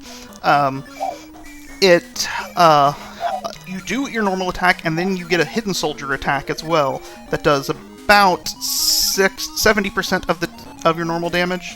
But as you saw, he just did a bunch of damage to us right there, and so we don't like him. And we are going to take this turn to, like I said, not only heal, but also to drop him down. Hopefully finish him off completely, but if not, at least we get him so weak that he won't be able to hurt us any meaningful way. And that we did that, and so now we're just going to all out, because Lu Bu is the only dangerous general. Should Jotsong die, that's really not a major problem. So we're not going to really worry about that, with him getting a little low, but he's not going to die but anyway. Now, if you don't execute Yan Shu, or Yan Sha, he in place of Hang Zi. Actually, he goes in front of it, so it's actually a 5-general battle there instead of 4. Oh, is it? Yeah. So it doesn't slow anything down, really. No, it does not slow anything down. down. So that's the debate. Do you take the extra fight, the extra guy in this fight? Is that faster than canceling 4 times that he doesn't want you to kill him? Yeah, and then we just picked up a bow in front of the house that I literally learned existed like a month ago. I'd like to know who's dropping these hidden items on the ground. I mean, and the items we're finding on the mountain, okay, fine, a bow, but we found a lot of swords lying on the ground, and that just seems like a public health hazard, you know? Well, yeah, especially right by a well. I mean, you're going for water, next thing you know, stab. Huh? I always wondered why they put everything right by the wells. I wonder if that was a clue to give you to search every well in the game. I mean, goodness knows I did. I always searched every well because that just seemed to be where things were. Same thing with every pot. And those, you know, in general make sense. Hey, there's a random feature here, let's search around it. But then there's random items like that bow right there that, how on earth are you ever supposed to know to even look there? I'm not sure. Maybe there's an NPC somewhere that says something and I just don't know about it, but it just doesn't... You have no idea. There's no reason to think to look there. Now he's buying a lot of smoke pots here because coming up we have what is the only fetch quest in the game, and it takes quite a lot of walking to complete. So for the next, probably I would say 3 to 4 minutes, it's probably just going to be all walking and talking to people. So if you guys have any questions in chat, let them fly. This is pretty much the one break in the game where you really don't have to concentrate too much.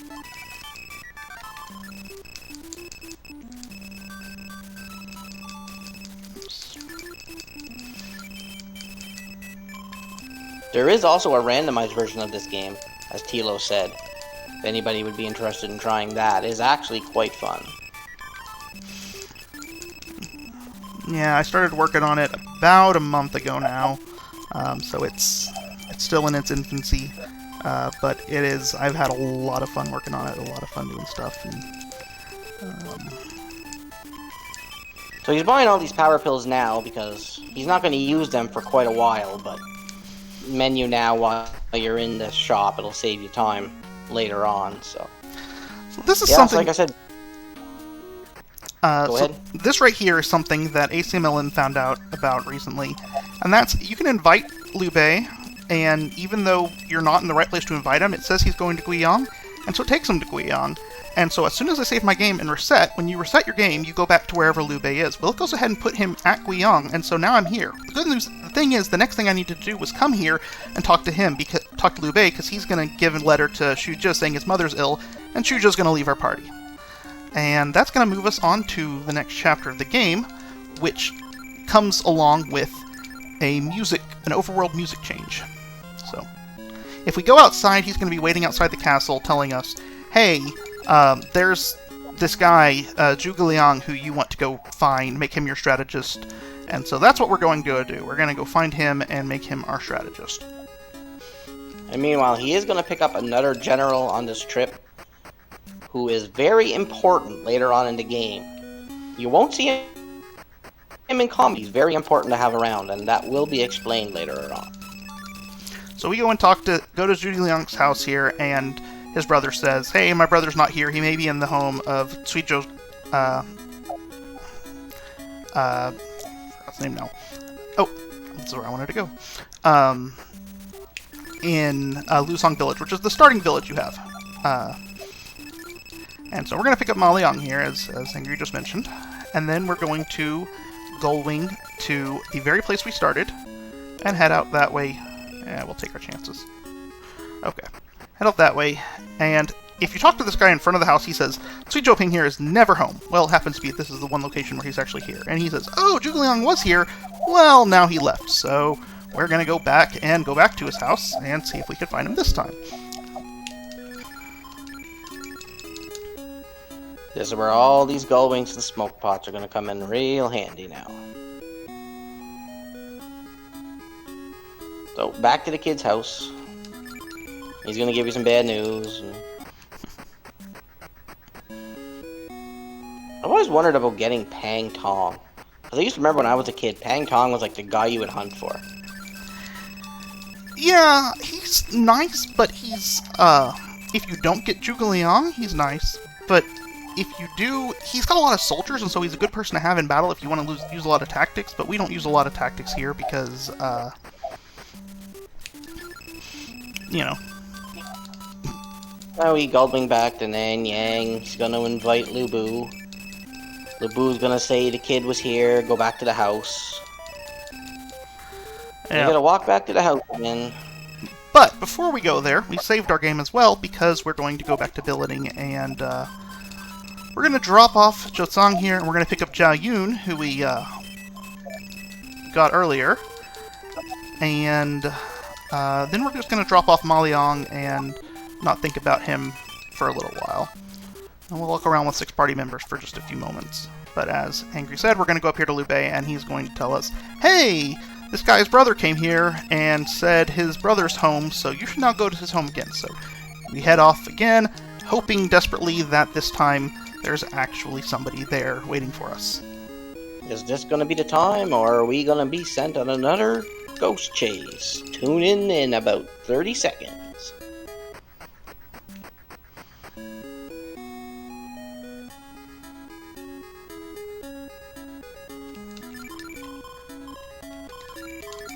So yeah, this was a tough quest if you just played the game casually as well to figure this out. Especially this part right here. So now he's home, and it says, do you wake him? If you say yes, then he's going to yell at you. Is my house on fire? No, then leave me alone. If you say you don't wake him up, but then press a button at all, it's going to say, okay, well, hey, his brother says, okay, I'll wake him, I'll let you know when he wakes up, and nothing happens. But if you say you don't wake him up and you just sit there for a little while, he finally wakes up and says, hey, I'm going to join you. But first he's going to go to Guiyang, and so we've got to head there.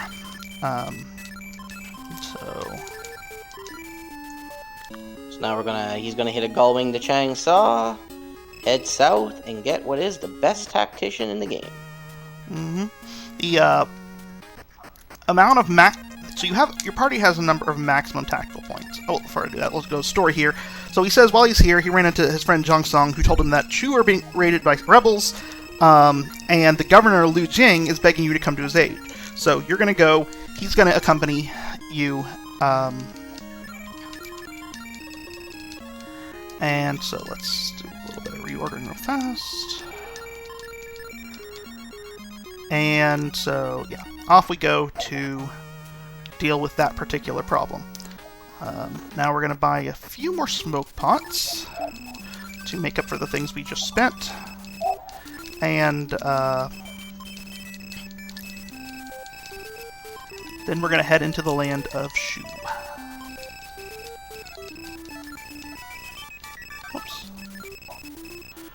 Anyway, I was saying with the tacticians, your party has a maximum tactical points, but that's not necessarily the number of tactical points they have available to them.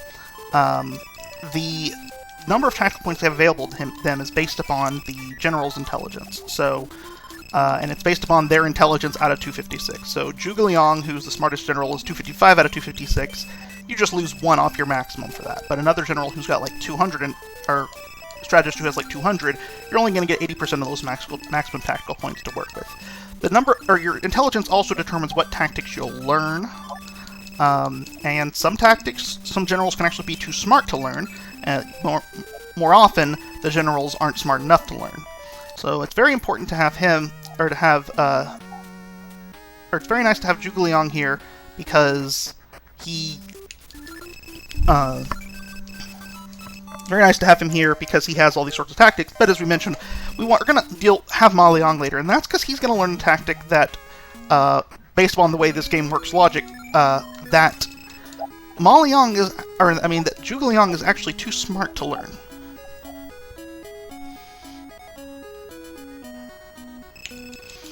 So we're going to head over here to Shu.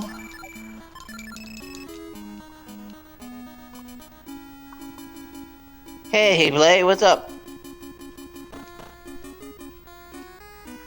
Okay, now we're gonna take a little while, and we're gonna find a fight, and it's gonna be everybody's favorite guy.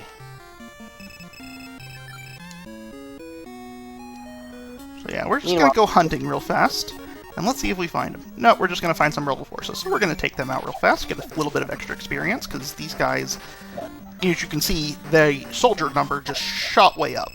And so they're going to give us a good, fair chunk of experience for each one we fight. And we're going to make use of that even later in the game, too. This particular zone of enemies is a great for grinding. We're not intending to grind here, but it sometimes happens. We're just hunting for a particular battle. Yeah, like, grinding here will save you time later, but not a whole pile that if you get what you're looking for on the first battle, it's not really going to matter much. We have a 50% each encounter of getting the battle we're looking for, so we're running a little unfortunate right here. Yeah, there it you can is. show up and other times it takes for. So there it is. We learned a tactic. The reason, and that's why Lu Bu is dangerous right there. That hurt. Ouch. I think that may be the first time I've had that particular one happen to me. Ooh, that. Because that I didn't get my Giro off because of that. So Yeah, that tactic you're trying to get off, Giroux, it halves the damage that the enemy generals do to you. And I mean, Lu Bu in this spot, with 7,000 soldiers, he hits like an absolute tank. I'm gonna resurrect. So if he critical hits anybody, pretty much a death sentence. We're gonna see. Okay, we got a Zero off now, so at least he's gonna do half the damage. But we're gonna have to take another turn to heal now. And even half damage, he's doing massive amounts to us. So this is a nasty thing, and the reason we hunt him down is for a couple reasons. First of all, we want to we want the experience. Secondly, though, this will always be the first battle with a general you run into in Shu. And if you don't take him out now, then where there's an inn nearby and everything like that, you are very apt to, if your smoke pot runs out or you need a couple extra steps or forget or whatever, you're very apt to have to take him on in a time when you really don't want to. So we do this for the safety of any future mistakes we might make, not completely derailing the run, as well as the experience gain we're going to get for it. I think we should be good to all out now, actually. Oh, there's battles coming up with tactics way more dangerous.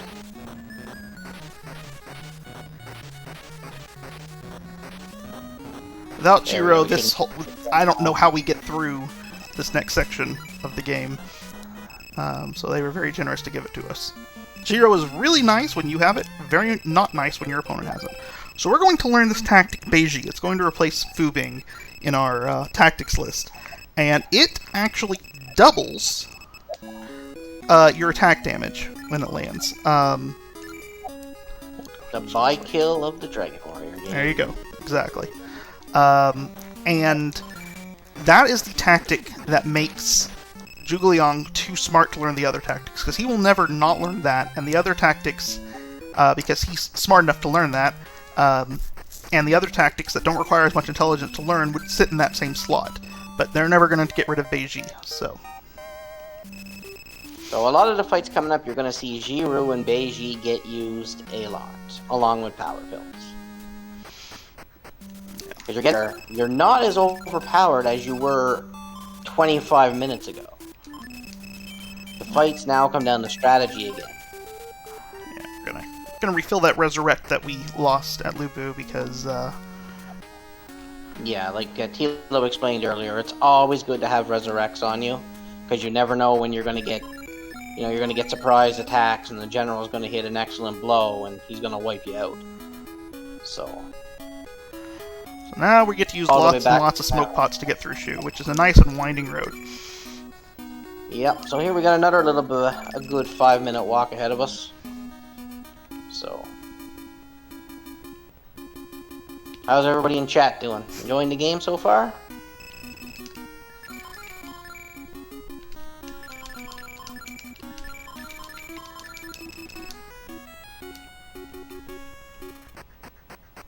Yeah, you're gonna see him use a lot of smoke pots now. You do not, once you cross this house, you're really not looking forward to getting random battles.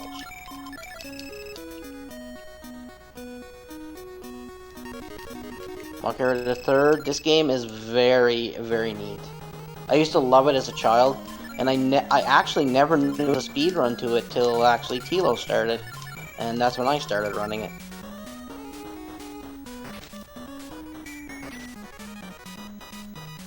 This fight here is pretty easy. You got Giru, use some power pills.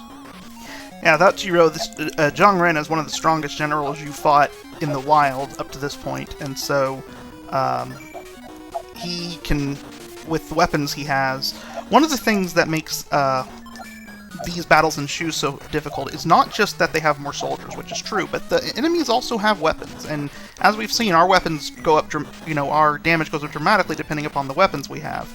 And now, these swords that were so overpowered earlier on, all of our opponents have swords in this area, or better. And so they now pack a punch themselves, on top of having a lot of soldiers. And so, and generally speaking, more base strength than their counterparts from earlier in the game. So now we got a little more walking to do, and then we're going to come across 2 more fights that can be dangerous if not played correctly. Yeah, I'm probably going to take 1 extra turn of fighting just to make sure that we don't have issues with the particular tactic. Yeah, because there's certain places in this that, like, there's ripping castles. So if you wipe at a certain battle, it takes you back to where Liu Bei was. So if you were to wipe here, you would have to do this whole walk again. And it's a very long walk. Yeah, we do not want to have to do this walk again.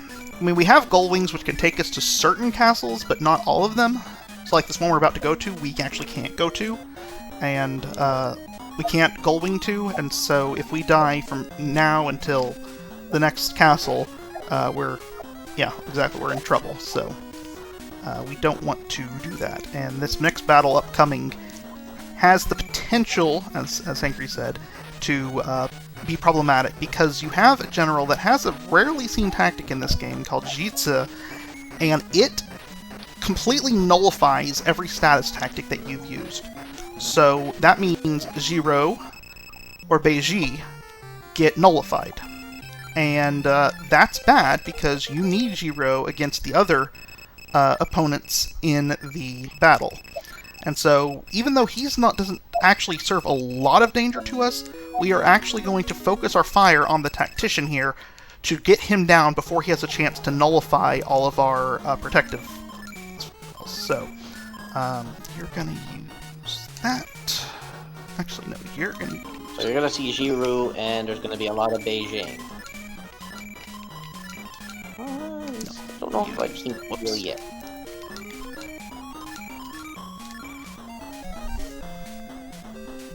With that. Fortunately, he didn't use the tactic we didn't want. And we got the Beiji off before Zhang Fei's turn, so he's going to get his doubled attack power. As we're seeing, we now have several generals that are above 1,000 soldiers, so that's going to help us out in damage-wise. So ordinarily I all out here, but I'm going to take one extra turn just to make sure this guy's gone and that we don't accidentally get Jitsid.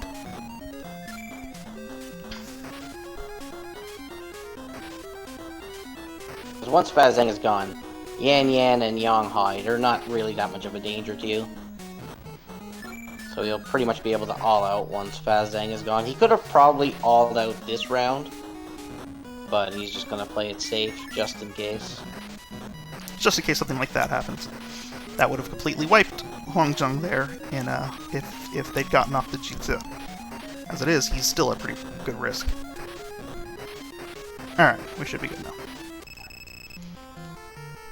So yeah, that battle is sneakily difficult, and things can go wrong. I didn't realize it at first that I could have those tactics nullified by Fa Zheng and be like, wait a second, why are they hitting so hard? Didn't I get that Zero off?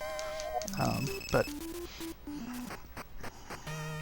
Alright, so the next thing we're going to do is I'm going to do things a little different order than I normally do them in. So we get to this castle, and the whole reason we're in Shu is to help Lu Jing out. And so Lu Jing is currently being imprisoned here. And now that gate in front of him was a monster to deal with as a kid, because you actually have to, like, press up multiple times rather than just hold up. And if you just hold up, then it will never break. You have to actually, like, press it, let go, press it, let go, etc. I believe it was 6 times. And so, we saved our game there because we're going back to billeting. And even if this does crash, then it's going to be unfortunate. It's still going to be a time loss, but it's not going to be nearly as massive because I don't have to deal with all those people again. But we didn't have any issues. Again, the trash isn't incredibly likely, but it's likely enough that we definitely want to plan around it. Now, this is... I've mentioned a few times about the 7th slot glitch. Now, this is one of the few times we're going to put Zhuge Liang in the 7th slot, because the next level is one with a tactic that he is too smart to learn, but Ma Liang is not. So we want Ma Liang on our party to learn that tactic so that we get the tactical points for it. But, because Zhuge Liang... But we want to keep Zhuge Liang as our tactician, and because Ma Liang learns tactic, we got to keep him at a 7th. But because Zhuge Liang does not learn a tactic, this level, he's safe to keep in 7th, when ordinarily he's not.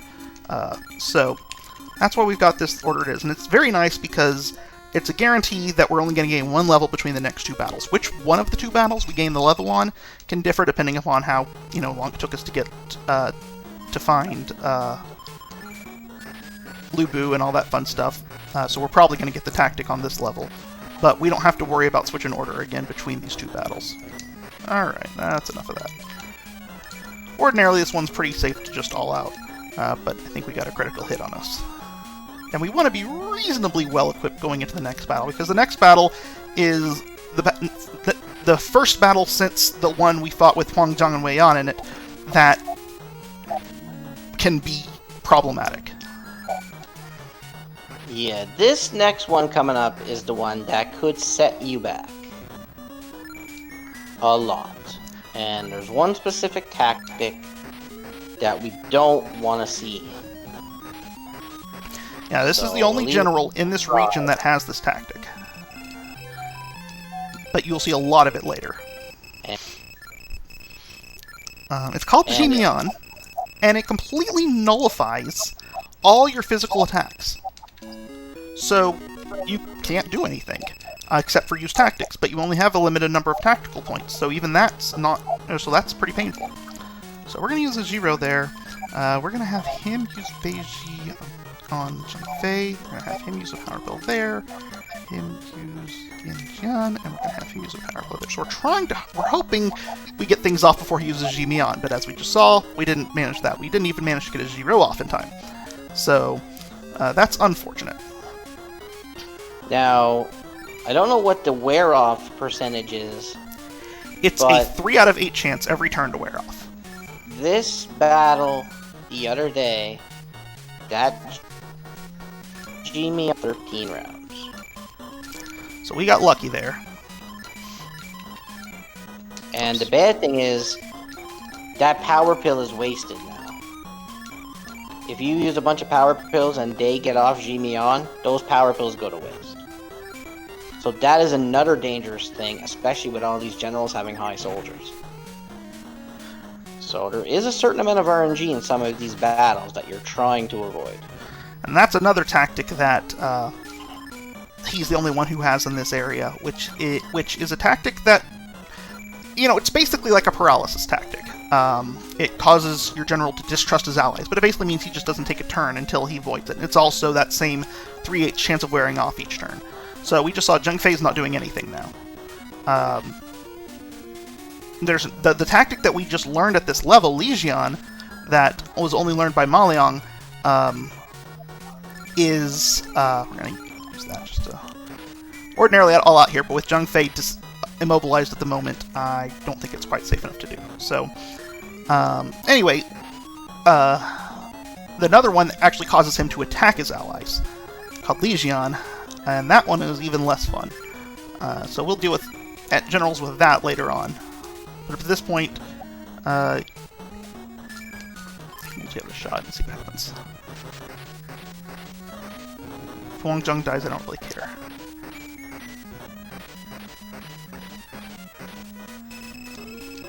So now we've got beaten Ma Chao and Ma Dai, and they offer to join me. Now this is going to be the one trip to billeting we take that does not have a place to save before it. So this is, I mean, again, it's not exceptionally dangerous because we did just save beforehand. It's just a time loss to walk all the way back and do these battles again. But if it happens, it happens. Yeah.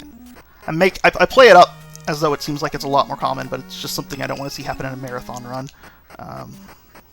Yeah, it's very rare. Like, I think out of all the runs I've done, I think it's happened to me twice, maybe, if that. So it's extremely rare, but if it does happen at certain times, it can hurt. Drop Wang Zheng, and I'm gonna pick up Ma Dai. I'm gonna and this is one of the gear swap things that was being mentioned. I'm dropping Wei Yan and picking up Ma Chao because I want to swap their gear.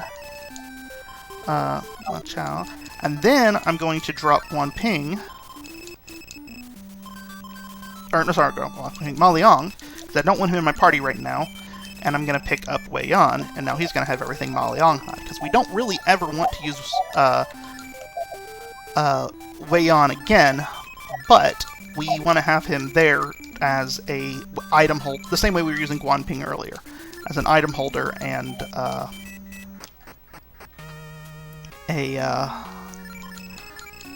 someone to protect from the 7th slot glitch. Which is why we didn't keep Ma Liang there, because he would put us at risk with that. And that's actually something that we're trying to figure out how to route around, because we want to have him in our party later, but we need to keep him away, and he's not really great to have in the party itself. So, alright. So now we're going to continue on our merry little way.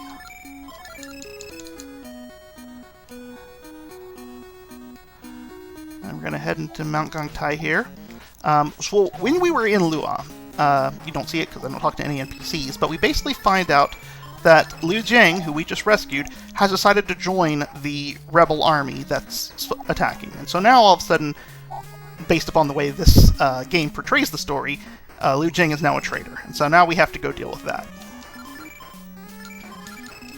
Now, these next two fights coming up as well are another two fights that can go magically wrong. So everybody pray for good RNG.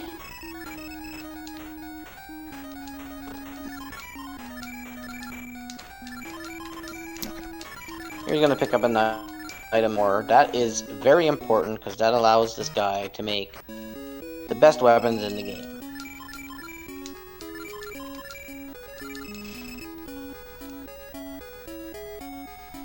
So now we got that ore. Now we're gonna go back and just go right through the whole area.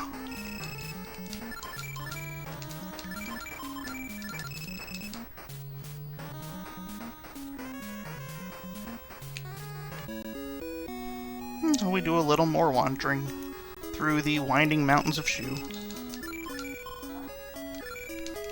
Yeah, there's a lot of walking in this game, a lot of fighting. It's really a great game all around. Especially later on, each battle has its own special intricacies, and especially when you're doing the speed run, routing these battles is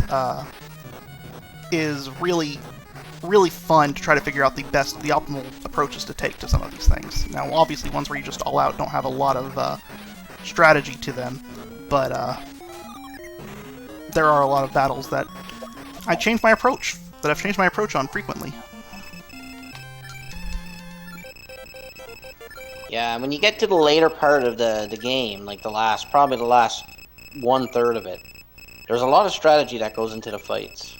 It's not just all outing, because you'd get wrecked easily, because your soldiers are nowhere near comparable to what they have. So you gotta have some strategy about it. And Tilo and AC have done a good job of routing in the fights.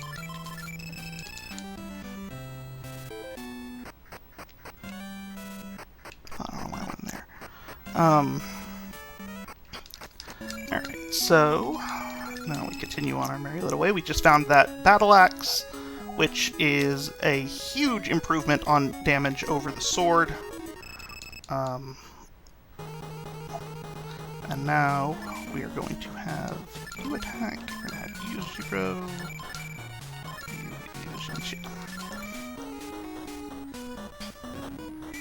So this battle is not particularly problematic, except for as long as you get a zero off. Without that, these guys hit hard enough that they can cause you all sorts of problems, but they don't have anything really that's going to cause you a lot of issues as long as you can get that zero off before they cause you lots of damage.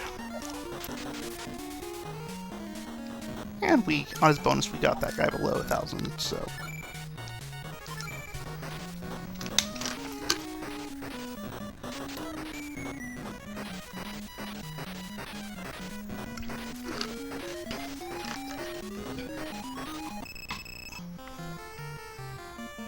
Alright, so we're just carrying on.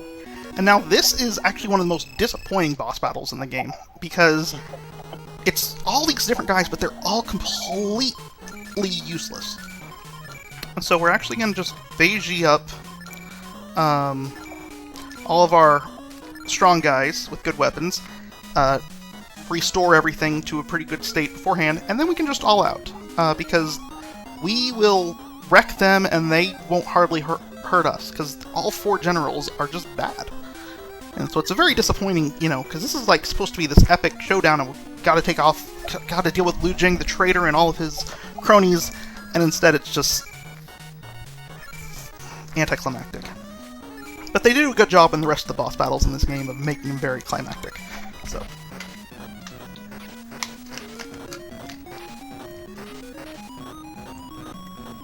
So yeah, you're gonna see yellow bars drop really quickly here.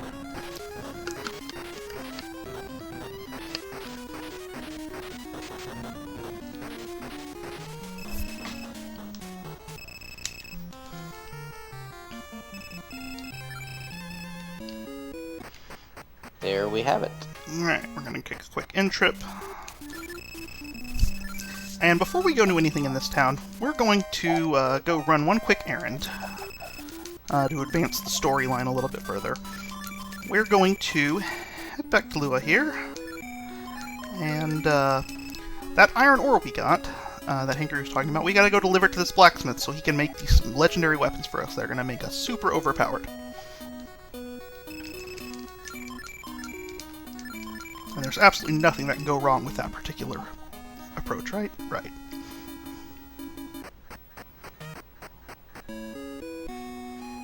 No, this is just another one of those silly fetch quests where you just use smoke pots and you walk.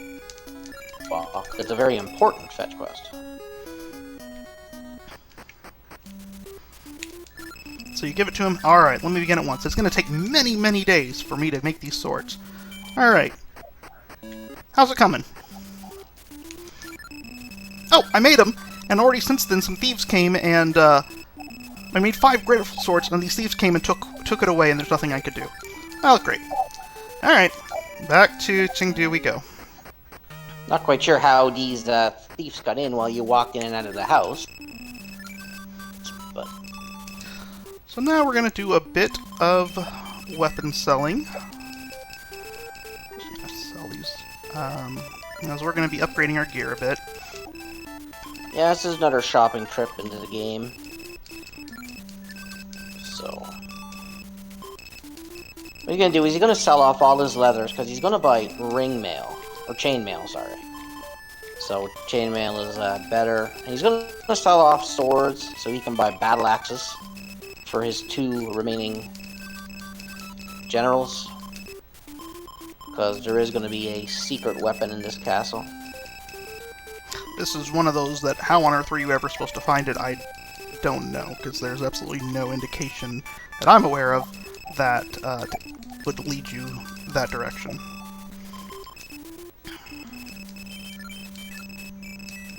I don't know, maybe it'd be worth it just to check every single square in every single town sometime. I mean, it's been done before. Pass it to you. Oops, and I'm gonna pass that to you. I'm doing some preparation for a few moments from now, so I have 2 gold wings. And so I need to get... I'm not going to get as many as I usually do. So we'll just get 8. We'll just build way on up.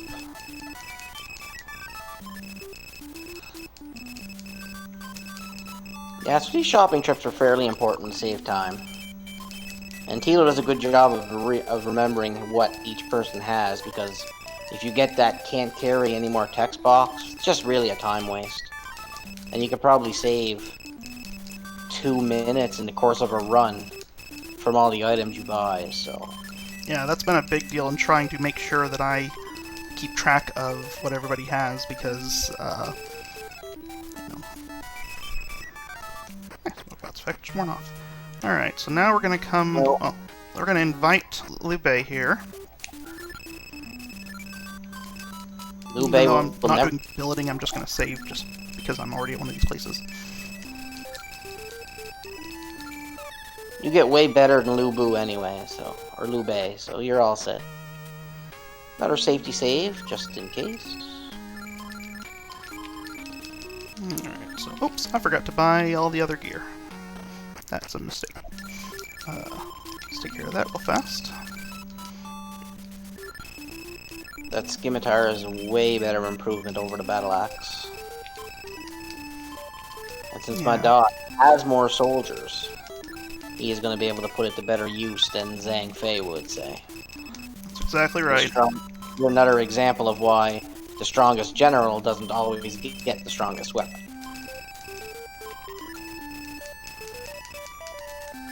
Because the soldiers play a factor in as well. And now we're going to come up to my least favorite part of the game, which is where we lose 2 generals that are very, very dear to us.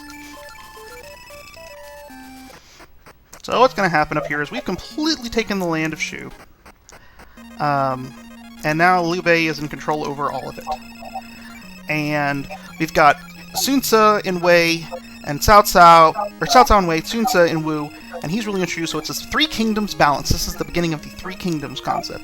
And so we've got them, and so now he's like, so I want to make sure we've got peace here, and so I want you, Guan Yu, and you, Zhang Fei, to go take care of these important areas of our region. So they do. They leave our party, and now all of a sudden we find out that Cao Cao died, and Sun Ce was assassinated, and so now their area has been taken over by by other members of their family, and now suddenly Wu is attacking. So we've got to go help them out. So we're going to go to Changsha here.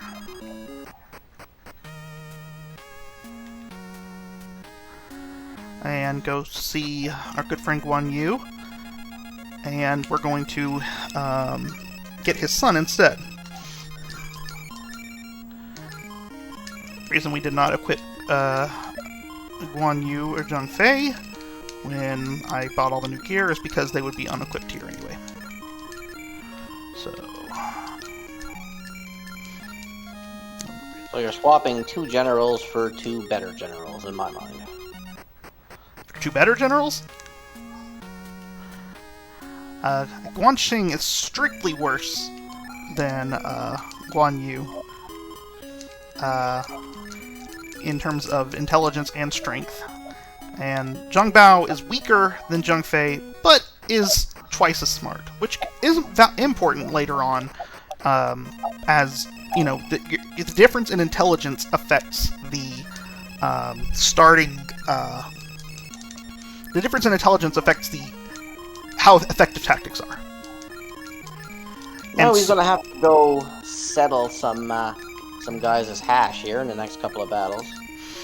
Yeah, so basically what happened is we've got Changshan Guiyang here that are still being held back by Zhang Fei and Guan Yu, but the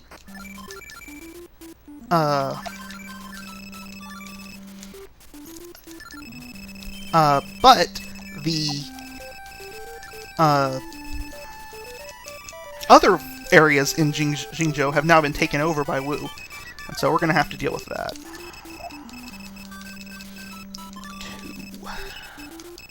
He's going to restore his power pills here.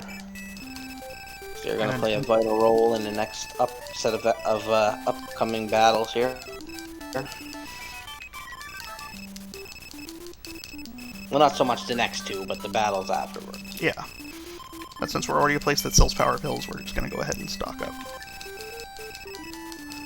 These next 2 battles are basically easy with Jiru and Beiji, so... Yeah, it's going to be the same strategy for both of them, which is just have Guanxing, who is now my kind of support person. Use the Jiru, Beiji your attackers, all out, and it's pretty much elementary. Yep. So this is another point in the game where you've taken a beat and you've had some hard battles. Here, have a couple of easy fights. So the game does a good job of evening it out. Yeah. Unfortunately, just like we lost a couple of generals that I very much enjoy, we're also about to lose one of my favorite tactics in the game. For one that I don't like having on my party, but I also don't like the opponent having on their party. It's called Wanfu, and it's a healing tactic that has its utility in the sense of it is basically the heal-all spell. It completely recovers a general's soldiers. However, all of our generals tend to take a beating, so the AoE healing tactics are very nice. On the other end, when your opponents, who are only more concerned about themselves, have Wanfu, they can cause all sorts of problems when you have to put so much effort into killing them, and then they're like, yeah, I'm gonna make you redo all that.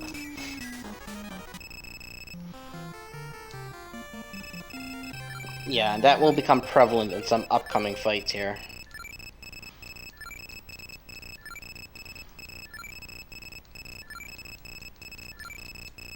No, So, it'll be the next battle where I learn that. Oh! We just settled Ling Ling, and now we're gonna head to Wuling and finish that one off too. He's at the point now where these battles are actually giving him enough experience to pretty much grab a level every battle now. At least for the next little bit. Yeah, for this one right here, and then when they made the game and put in the level gains, the level gain experience follows a very simple exponential curve.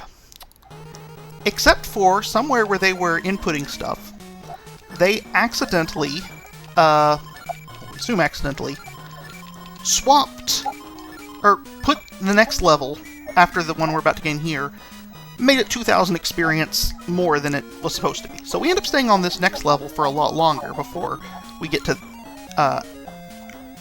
before we move up. And that's very, very useful for our cases in actuality, because we don't want to hit that next level for the next 2 battles after this. And we actually want to do a little bit of grinding so we get as much experience as possible without hitting those two, or without hitting that level in the next two battles. Now, if it was earlier than that, if they didn't have that 2,000 off, it would be very, very, very tight window, if possible at all, to do. So, here's our Wanfu learning.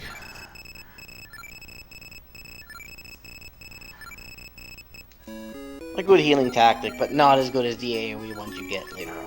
Right. Fortunately, Zhuge Liang, and only Zhuge Liang, learns a very, very nice one later. Okay, before we actually go there, we're going to come over here and fight a battle. Don't care what the battle is, we're just going to fight it. So, I talked a long time ago about the cave glitch, where it picks its opponents not from the zone that it's in, but instead from the zone of the last battle you fought. Well, when we go into Wu here, enemies get much, much tougher and much, much more dangerous, and there's a good number of them we simply cannot afford to fight at the moment, as well as they have,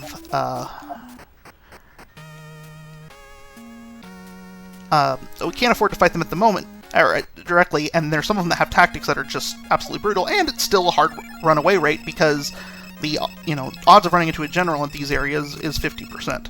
So, anyway, we'll go back to story real fast. So now that Wu is attacking, he basically says, okay, this is the end of the Han Dynasty, Liu Bei being the heir for the Han Dynasty, and now we are all trying to convince him, hey, you need to declare yourself as emperor and take care of stuff. You're different than these other two rulers that are taking care of, that are attacking us. We need to restore the Han Dynasty, so we need to deal with them. And so Liu Bei declares himself Emperor of China in this way and says, alright, we need to go attack Wu now. So yeah, he's just setting up the cave glitch, so he just set it up by taking that encounter. Yep, and so now we're going to use smoke pots for a few minutes, or use a couple of smoke pots to get us to the cave we want to be at, and still deal with the Shu enemies, because we can all out any battle with the Shu enemies. They are completely not dangerous. No, once you cross this bridge, it's tougher. So once the smoke pot wears off here... But he is going to take the battles in this cave, because you do want to get a little bit as much experience as you can, because you do have a grind coming up shortly. So, it does help. Every little bit counts. That's exactly right, and that's one of the reasons we set up the glitch, is not just that we want to avoid the Wu encounters. If we wanted to do that, we could just use smoke pots. We could just buy more smoke pots and use them. But it's because we specifically do want to get some experience during this whole trip, but we also don't want Wu encounters. So that's why we do the cave glitch here. You will see it this one more time in the game. Coming up relatively shortly, actually. But so we just picked up the saltpeter, and that'll be important to us in a few minutes. That's all that's in this cave. Now, these next two fights coming up can be really dangerous, because these generals also have some bad mamma jamma. Yeah. Not the next battle, but the one after that is what has been deemed the run killer. It is... It's definitely the most... It's definitely not the most difficult and the most likely to end the run. Or at least set you back. Yeah, fortunately it's not too expensive to recover from and go back into it versus some of the other battles that are less likely to end the run, but if you do wipe at them, you're talking several minutes to get back to. This one is real fast to get back to, but it is most definitely the one that you will die to more than any other battle in the game. And even casually, it gave me nightmares.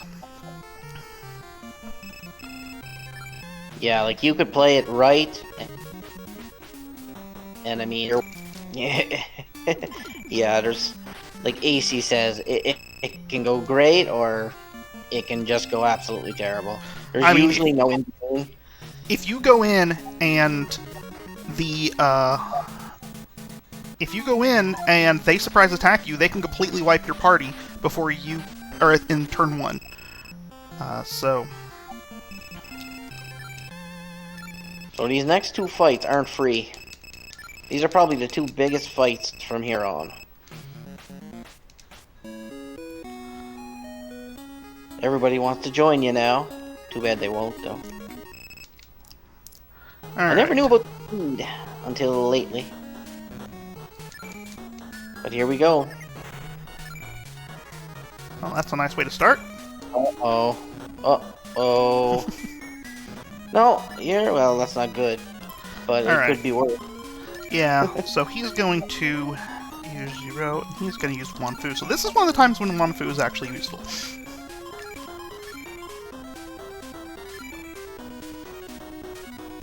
we're going to stem the damage real fast.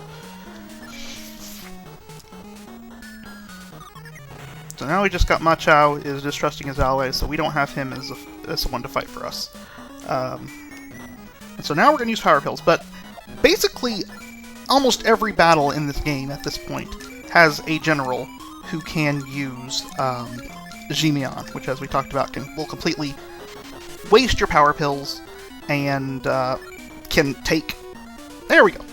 There we just saw it. And can take an unknown number of turns for it to restore. So there goes all those Power Pills, and now it could wear off now, or it could last. Fortunately for us, it wore off there, so we will continue on. Hopefully not getting it done again. Alright. This could become a vicious circle. I think we're in good shape here for getting Lusu out. I am going to have to spend one more turn to heal up Guanxing before we leave the battle, but outside of that, everything's pretty smooth. So yeah, this battle went as caught off guard. This battle went a lot better than it could have.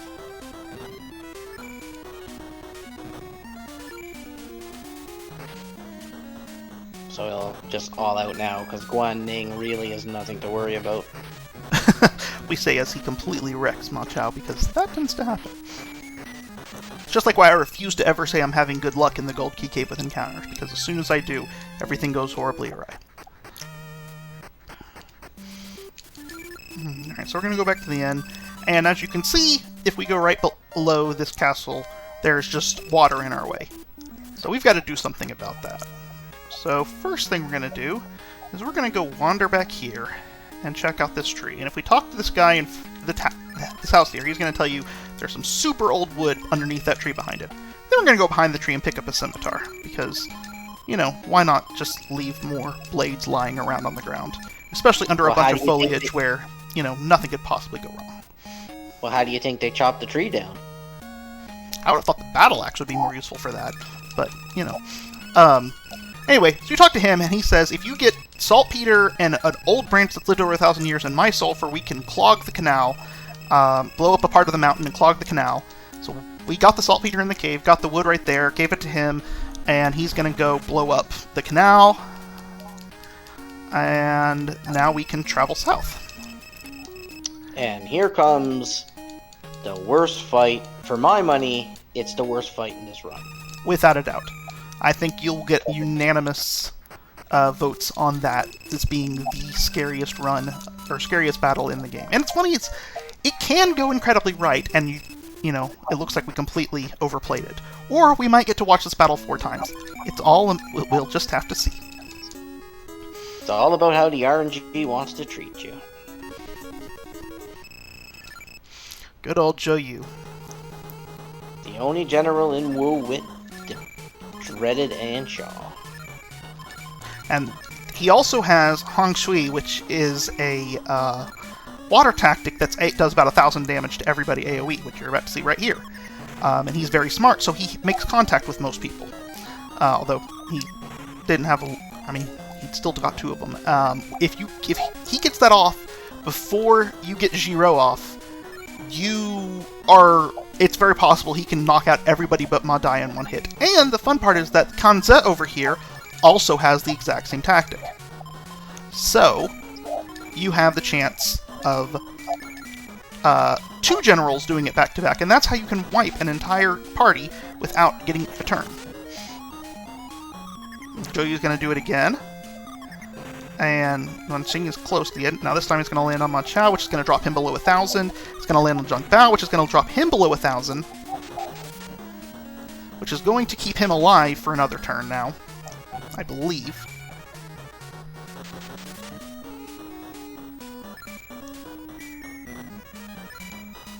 And he also has Wan Fu, so...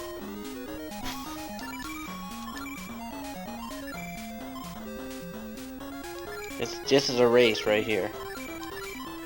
Who gets to go first? Did not do enough damage. He attacked, though, which is incredibly fortunate. But we actually got to land that last hit on him from Jiayun here.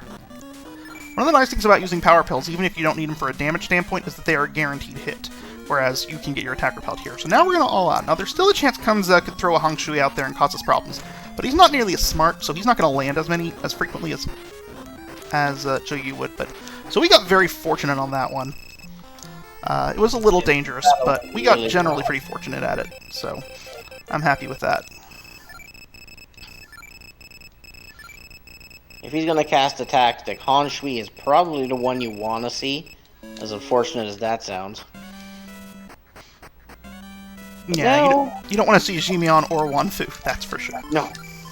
You don't, or Onsha. You don't want to see any of that stuff. Yeah. So. Alright, so now we're going to make a trip back to Jizhou here. And, Yeah, I've definitely seen that fight go way worse. yeah. It was at least scary. That was, which is good for a showing in a marathon setting, right? Alright, and now we're just going to load up on smoke pots everywhere. Getting away from that battle without anybody dying is always a major victory. This is the point in the game where it gets really hard to track.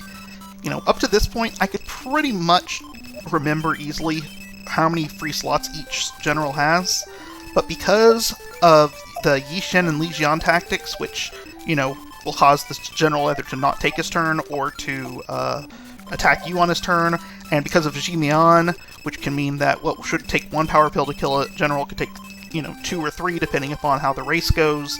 It becomes a whole lot harder to track inventory and remember how many free slots each general has. So you're going to see me having a lot more of this. And his person can't carry any more stuff go on at the moment, because I can do that, or I can, you know, I can count out loud lots of stuff. There's different ways to deal with it, but for marathon purposes and lack of boredom for you viewers, I'm not going to be silent for long periods of time counting. No, now we come to the part where you do the second grind of the game. Second and last grind, actually. Yeah, so that's the nice part. He's going to be doing a bit of a walking grind first to get to the next castle, because he wants to get a certain level on, because he's about to learn a very useful tactic. It's a tactic that's going to take this game and cut the time significantly. Yeah, without it, it makes it much worse. Unless it misses 11 times in a row, which does happen. It does. It definitely does. Alright, we're going to save because we're going to make a trip to Billeting. This will actually be the last trip to Billeting we make for a long time, too. And so we're going to say goodbye to Wei Yan for the rest of the run. And we're going to go pick up Ma Liang again. Now the first thing we're going to do is we're going to go throw Ma Liang in the front of our party. And we're going to say goodbye to Ma Chao for a little while. And the whole reason we're going to do that is because we are going to... so we're going to go there. Because we are trying to get him killed. We're going to move up here because the forest has a little bit higher encounter rate. The whole goal here is for Ma Liang to die. So we're going to go run into battles and hope they decide to target Ma Liang. Again, just like Miji, Ma Liang has an incredible count of staying alive, although he didn't show it there. That's about the best possible RNG you could hope for. Because every battle you do with Maliang is a battle that you're not doing damage you want to do. Now, the reason we did that, as you might imagine, is so that we can have the party we want. We can have Maliang to learn a tactic while having the party we want and avoiding the 7th slot glitch. So I think that may be the first time I've ever actually gotten a turn 1 Maliang kill. That was really, really fast. It was very nice. So we'll bring him back in a little while, but in the meantime, we're just going to kind of grind the enemies that we can on our way to the next castle. We're trying to get to level 27, but really what we want to do is we're going to grind to level 26, and then we're going to set up another cave glitch. It's not something I tend to do in... not kind of the route I tend to do in the speed run, but for marathon safety, it seems like a better option. If for nothing else, because we want to save the game after we do our grind, because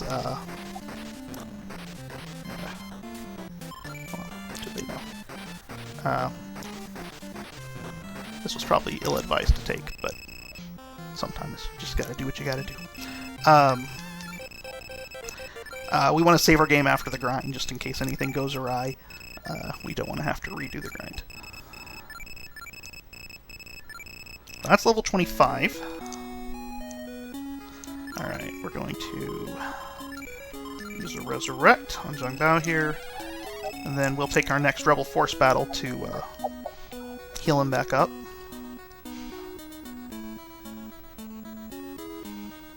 Yeah, this walking grind is risky because you can meet a lot of high-powered generals here in Shu, and they can wipe you if you do get the bad turn order.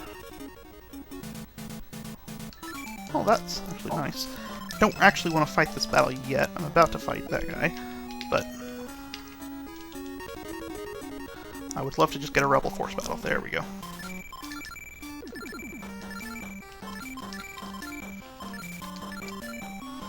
Just want to use this as an opportunity to restore the health of my generals before the next battle. Because the reason we didn't want to gain that level before the Zhou Yu fight is because we wanted to have Zhiro still, so that it would have the damage of the Hong Shui tactic. Now, the next battle we're about to fight, the General Zhuge Zhen has Hong Shui as well, and we no longer have Zhiro. And so we need to have a pretty decent buffer before we take him on. So we decided, up that up. Now, I just said Zhuge Zhen. That name might ring a bell to you. That's actually Zhuge Liang's brother, which seems like it should be a pretty relevant plot point, but as far as I'm aware, it's not mentioned by anybody that his brother has suddenly joined the opposition here in the entire, by any NPC.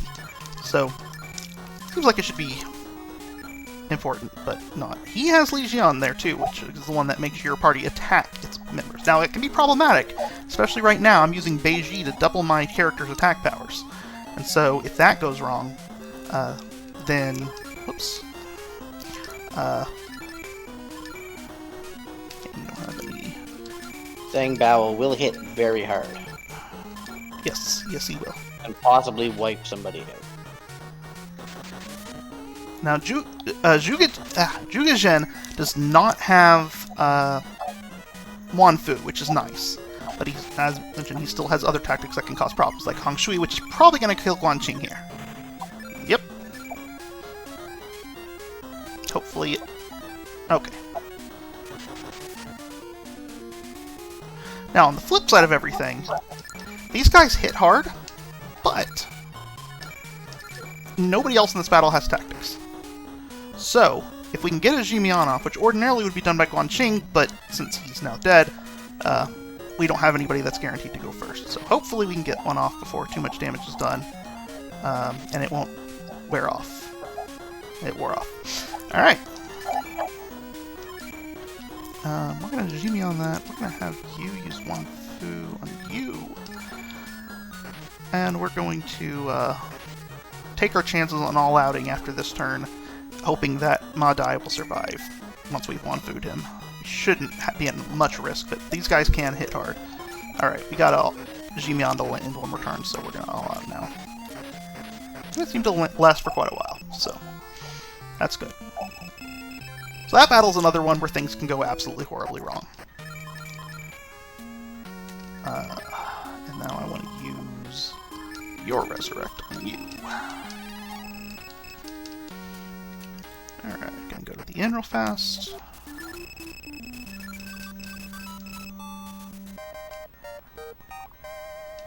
Now there's a little slight grind here. Not too much, because I looked at his experience number and he's pretty good. But this is where you normally want to grind to 27. Yeah. We're going to grind to 26 here before we go and save it, and then we're going to use that cave glitch for shoe enemies to get to where we want to get for an ideal setup for 27 now. Yeah, so he's basically going to get to 61,000 experience here to get the next level. Then he's going to do his little, he's going to do the cave glitch, and then he's going to take fights in the next cave till he hits about 64,000. Because once he hits 64,000, the next fence battle before the castle will give him the level he wants to get the tactic he needs. So I need about 1,200 more, which is just one general battle if we get that. Oh, Fanzhong's not bad at all.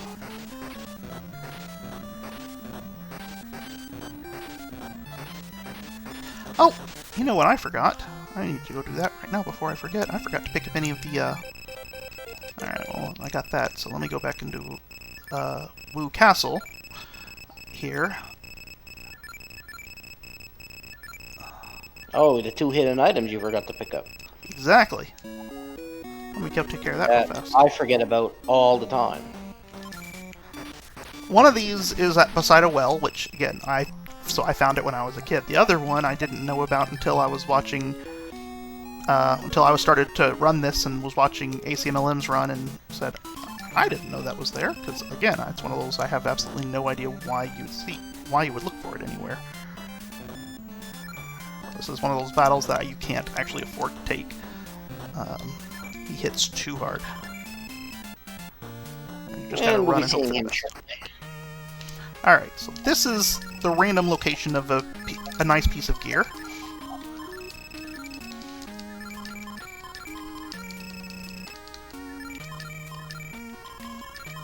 Do you have any free spots? No. Okay.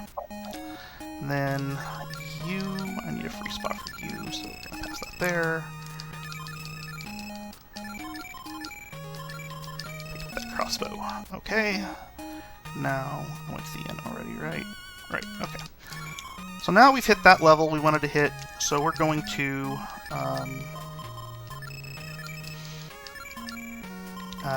going back to Zhuzhou. Actually, I should have gone to Changsha. Who did I give that resurrect to? Oh. Yeah, you want to go to Chengdu here. Yeah, that's what I meant. Use the Chengdu, and go back to the inn since I just resurrected Ma Liang.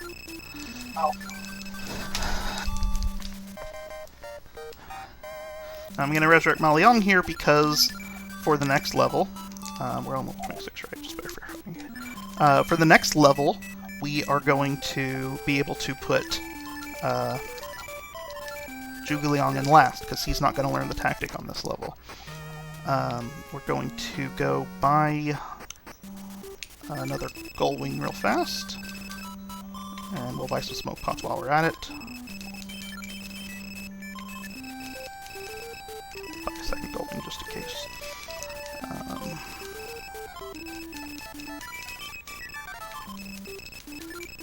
Alright, that's good enough.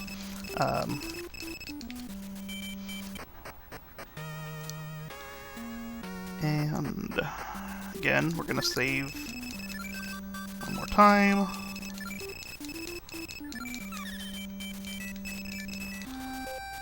Then we're going to go out and take one more shoe battle before we head back the rest of the way.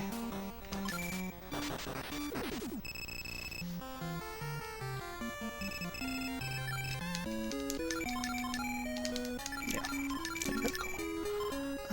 John. I'm gonna start going through smoke pots of the guys in my party, because I don't want them to have smoke pots for very long, but I just do it so that we've got this, because we need a few extra ones to get over here. Yeah, because if he takes an encounter outside before he gets to the cave, that'll nullify the cave glitch he just tried to do, and then he will be getting the bad encounters in the cave. And it will make the grind a lot harder.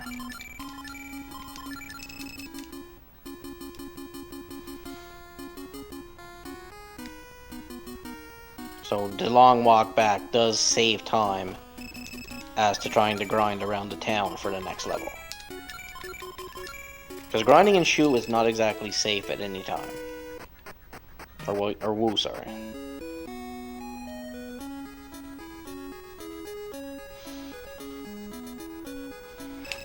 Alright, and then here's the last smoke pot you have.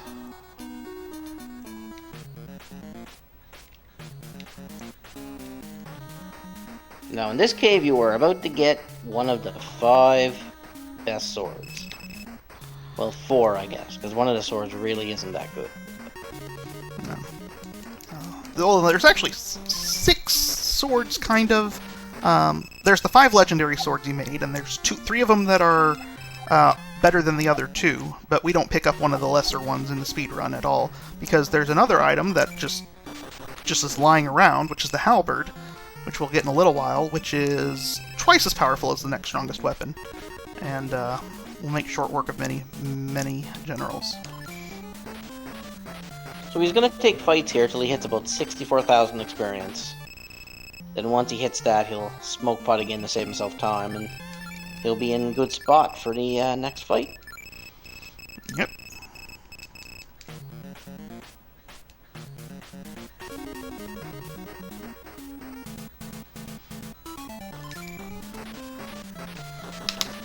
So this run's going along pretty good so far. Yeah, no major hiccups of any sort.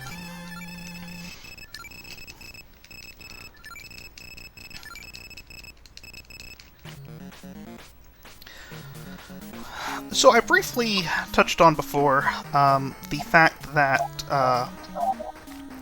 the success rate of a tactic is based upon the difference in general's intelligence.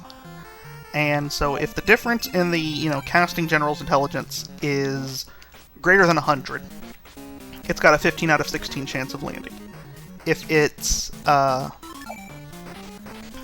between 50 and 100, then it's got a 75% chance of landing. If it's between 50 and 10, it's got a 50% chance of landing, and if it's between 0 and 10, then it's got a I want to say 6 and 16 chance of landing. So that's relevant because that 10 to 50 basically makes every tactic a coin flip. And so when we get to the next little section, we're going to be doing a lot of these coin flips because we're going to be trying to land a lot of tactics. And so that's where things can go really well. Land 2 coin flips in a row, or I think we was mentioning earlier, you can miss 11 in a row. It all just depends on, how lucky you get. So that can really affect the next part. Coin flips. So there is a good amount of RNG coming up in the next dozen or so battles, half a dozen or so.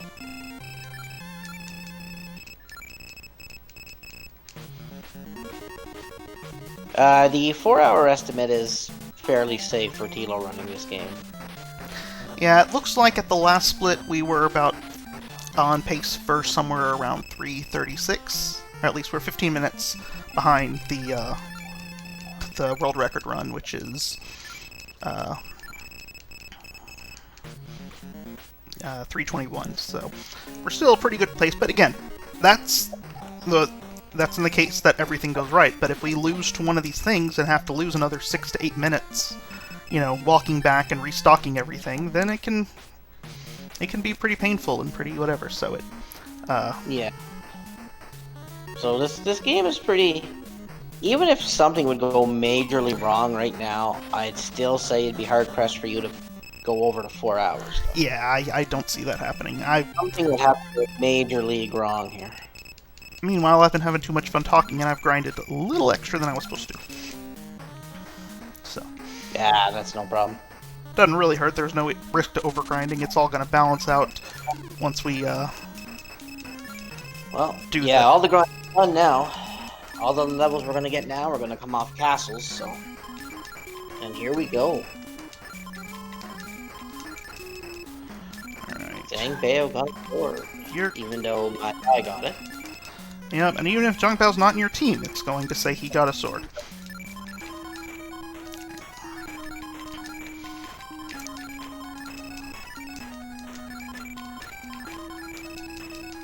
Alright, so now we have all of our guys pretty well equipped. If we use anything? Yes, okay.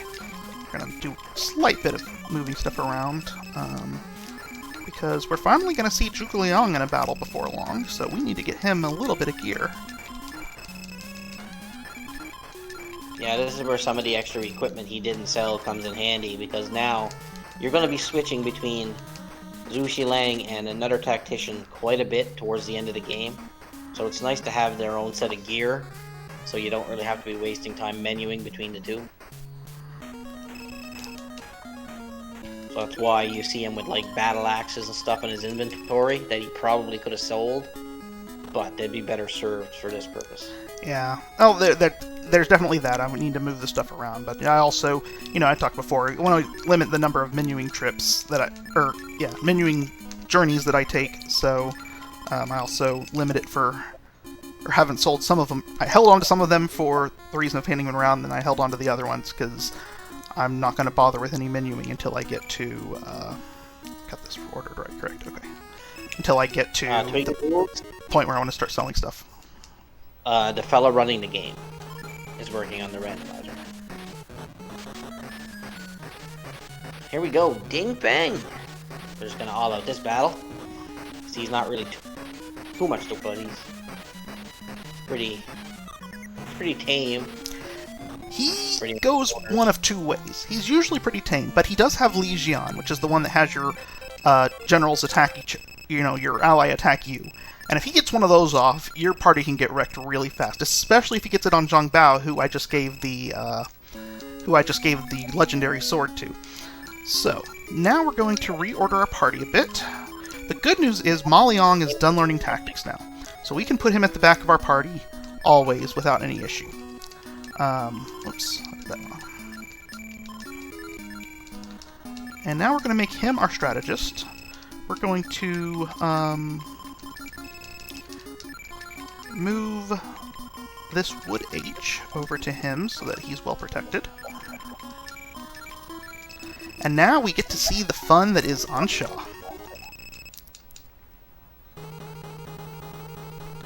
Alright, I'm going to have you do that, then I'll have you guys attack them, and we're going to try this on Zhang Zhao and see how lucky we get.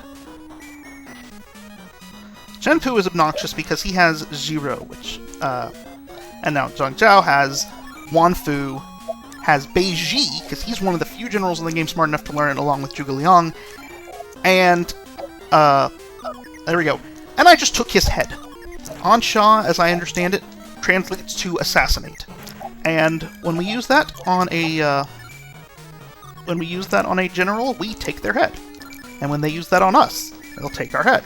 And that's where I was talking about the coin flips coming in. That was a coin flip for me to land that. Oh, right. There's a Xinjiang. Which helps nullify some of the not monster stuff that Xinjiang can do. Now, that Bushi there was a 75% chance. Zhang Zhao was a coin flip, and Chenpu was a coin flip. But Chenpu by himself does not really cause a lot of risk. So, if everything goes poorly, then it's not a problem. But everything didn't go poorly here. It went quite nicely. So anyway, we're going to be seeing a lot of Ansha for the next little bit. Meanwhile, yeah, so the next little while, walk to a fence and Shaw heads. Pretty much. We also, Zhuge Liang, who we're not using at the moment, but he just learned the Zhenxian tactic, which is he is the only general in the game who's capable of learning it, and it reduces damage. Not reduces damage. Sorry, it heals your party for 4,000 to 6,000 soldiers each. So this is one of those battles where it's a toss-up of which one's faster, whether to all-out this one or cast Ansha, because Ansha's very high percentage of landing on this guy, and so it's always a question in that one, but all-out's pretty fast. But this is the one where things seem to go poorly surprisingly frequently for how smart or not smart these generals are. But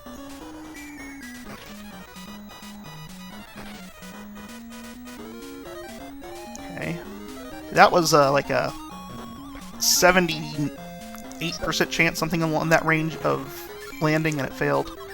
Meanwhile, Zhao Yun's about to die. We got Sun Yu, though. Alright, so you're going to use that. And you guys are going to start attacking. You're going to go back at him. You're going to go at him. Yeah, so this is what you're going to see for the next bunch of battles, is just trying to take people's heads. There won't be much attacking going on.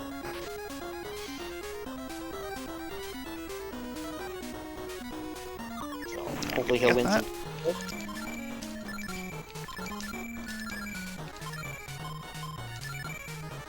Now this is usually winnable by an all-out when it's just Zheng Hong left, but so if we run out of tactical points, it's not necessarily the end of the world. But he still is dangerous, and he does have Jimian, and Hong Shui. So if the Jimian lasts long enough, he can wreck you. Because unfortunately for us, enemies do not have a maximum tactical points. They instead just keep using tactics until the battle is over. So we've got 2 more shots at this coin flip here. Yeah, these are dangerous battles to all out, because if he gets the Jimian and then he starts using Hong Shui every time, you could wipe in a matter of seconds. Yeah. Oh. And at this point, we would have to go all the way back through the caves and everything. So we are going to have to all out here, and so we just kind of cross our fingers and hope it all works out. Because there's nothing we can do now. Oh, he got a Li Jian off, so now we're attacking ourselves. And there's a Hong Shui. And we got another Li Jian. So one of our guys is attacking me. There goes Ma Chao. So we're attacking each other right now. And he's gone.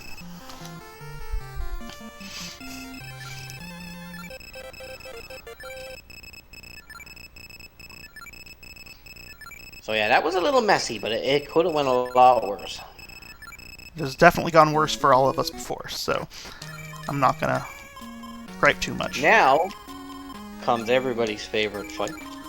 Certainly my favorite. A little like the loafers on the tactical points, though.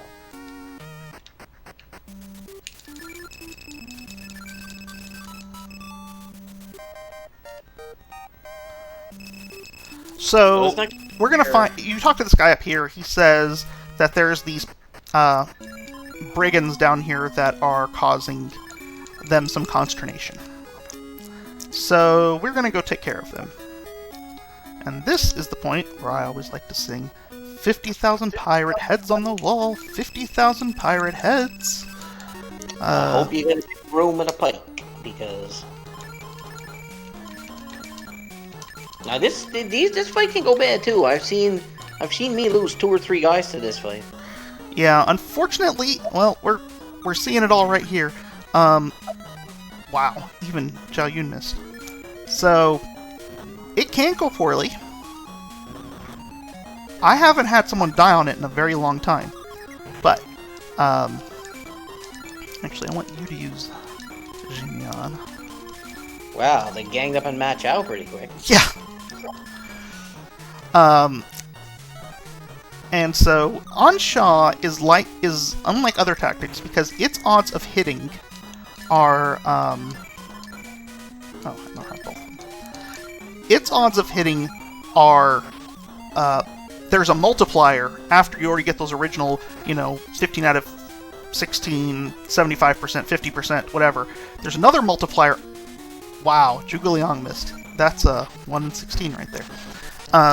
There's another multiplier that's the general's intelligence out of 256. So Zhuge Liang, that's pretty much 1, so you give him the same numbers, but like Zhao Yun, a situation that would be 15 out of 16 drops down to a little bit below 80% for him. That was a pretty bad fight. That's not how you want to see that fight go. No, it's not. Item shop. There's no item shop back in the other town, so if you run out of Resurrects when you get here, it's a good trip back.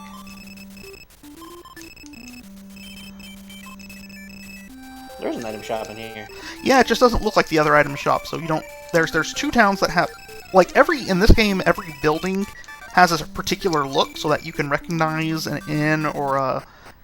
like, the inn's got this 4-wide building that's got the little weird curved roof and whatever. The item shop is usually a 4 building that has a little, curtain in front of it like this one does, like the inn does there. But for whatever reason, in this particular one, the item shop looks different, so a lot of people don't realize there's an item shop there. So he's going to give us another legendary sword for having taken care of those, pirates. So we're going to give that to Zhao Yun here. And now we're going to very briefly, bring Ma Dai back in for a couple of battles. And we're going to have to use the smoke pot. So, our whole point here is to go take on Sun Quan, who's the ruler of Wu, who is attacking us now. So... we're on our way to do that, and we're getting near the end here. So we just finished off Sun Yu. Now we've got Sun Yi, and you're going to see a lot more of the Sun family lying around in this little trip. Yeah, you can all out this battle, or you can Anshaw Sun Yi. Right. It's a matter of what exactly you want. If you want to make 2 trips or not, you can make these You can make this to be a little more risky and a little more risky or you can just line it up to. If you do the all-outs here, you're saving yourself the 30 tactical points it would take to just on-shaw these guys at the cost of the amount of extra time it takes to do a pullback and heal like we did here. But the reason I bring Zhuge Liang in is so that we can both do the all-out here, and we have his massive AoE heal, which gets us in good shape for the next 2 fights. And the other thing I didn't mention about the massive AoE heal is it only costs 4 tactical points. So it's ridiculously overpowered, because the last 2 healing tactics we have, Wanfu and Yinxian, both take 10 apiece, and yet Jinxian only takes 4, so we can heal until the cows come home. So we're going to do that one more time here. Get one more off, and then once again, it's why I take Zhuge Liang out is because Ma Liang only has Yinxian, and so he can't get the you can't heal nearly as much because that's only 1,000 soldiers, which isn't as much now, and it costs 10 tactical points, and we want to save as many tactical points as possible for Anshaw. So here we're going to learn our last tactic, and this will give us our final tactical point total for the game. And it is 137, which isn't bad. It's not... It's perfectly workable. In an ideal world, if you get the Fuming level, I'd love to get 140, but 137 is certainly perfectly fine. Caught off guard isn't something I want to see. Here, these guys have some strength behind them. I do not want Zhuge Liang getting hit. Alright. So we're going to have these guys do that. We're going to have you do that. So we're going to take some more heads. Again, we've got Sun Quan here, so we've got someone else, another member of the Sun family out here to... Well! Fiddlesticks. Ooh. This could be a bit of an issue. it could be a bit of an issue for sure. Fortunately, we have some resurrects, so we will do that. We'll go back to the on-Sha here, and I guess we'll have to wait till next turn to heal. Fortunately, neither Sun Huan or Xu Sheng is exceptionally smart, so if it comes down to it, Zhao Yun should be able to get them down. Well, should being the operative word there. So we are probably going to have to end up making 2 trips, unfortunately. This is gone unfortunately. But here we go. This is where we get all that extra padding we put in the estimate together.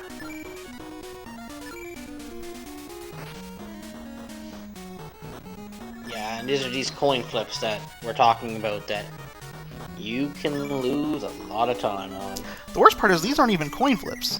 Like, these are reasonably high odds. 70-75%, but I've still seen them miss. Oh yeah. It's not great, but you know, it happens.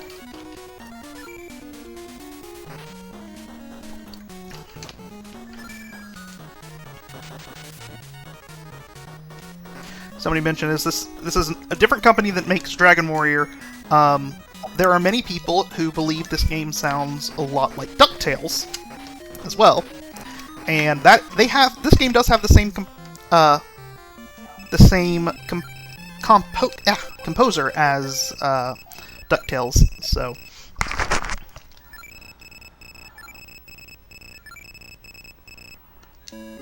Alright, we are actually going to go ahead and make a trip back, because that went so poorly. Yeah, the next fight coming up, you definitely want to be full tactical points or close to.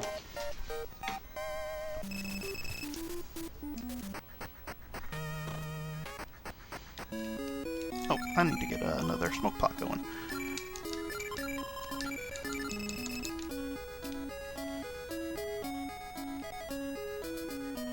Yeah, this is the smoke pots because you can get some bad fights on your way.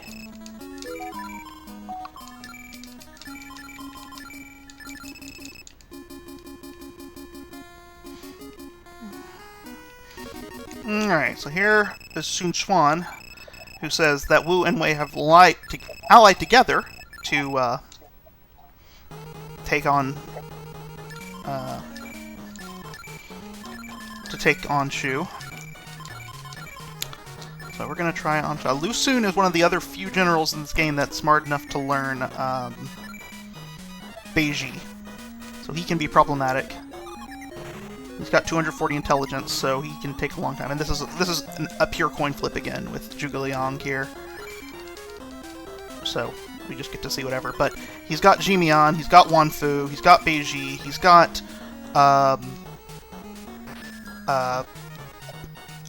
Fire Tactic there, which tactics are also boosted by Beiji, so it can be really nasty, but we got it. Alright, now, unfortunately for us, Sun Xuan is one of the 3 generals in this game that are immune to on-Sha. So, we are going to throw a Jimian out, which is our best chance of anything, and of saving ourselves here. He's going to throw a Jimian out, so we're going to have a dance-off.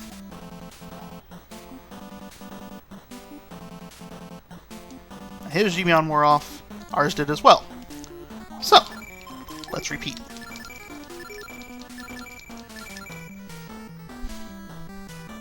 Lijian. So now Zhang Bao is, well, would be attacking his allies, but fortunately he voided the effect, because remember, Zhang Bao is one of the ones that has the powerful weapon. Wasted his attack, but it's better than having. Well, we've got someone attacking us now. And now we got Jimian. Alright, let's, we've got Ma Chao as the one attacking everybody. Alright. So I want you to Jimian, and I want you to Yanxian.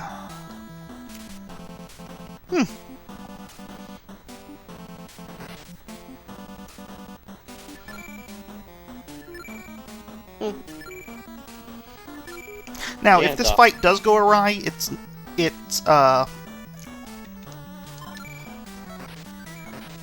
we go. back. Oh, nope. And then you can set the party up with see me in, and then he can just wipe right through this battle. Exactly. You can, so, I didn't really touch on it, but the last, okay, I'm gonna pull back for a second. I don't really want to have to bring back my chow now.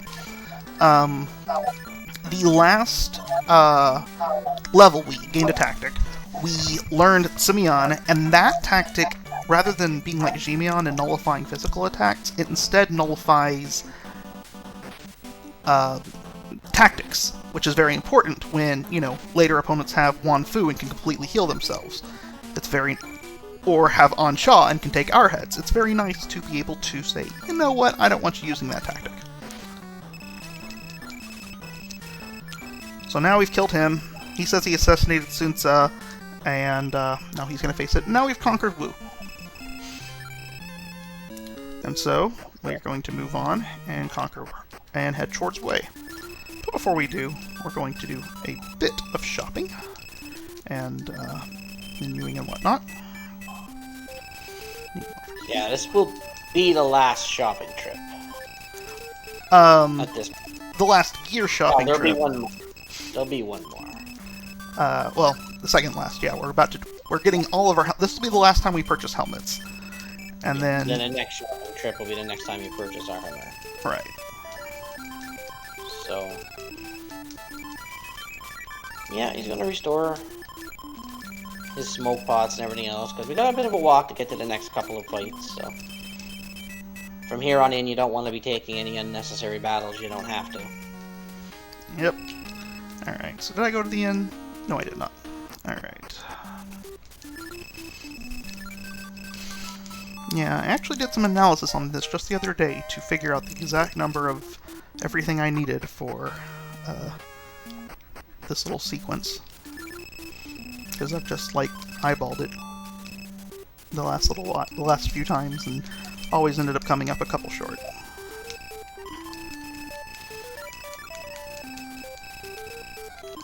So, we're basically I was selling... just gonna sell all this unused inventory here. Yeah. At You're this pretty point, I am... So, I used to alternate between...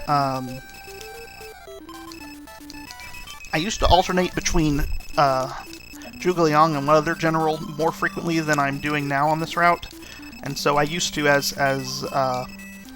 Hangru was mentioning, I would have a situation where I would keep gear on two different generals in order to maximize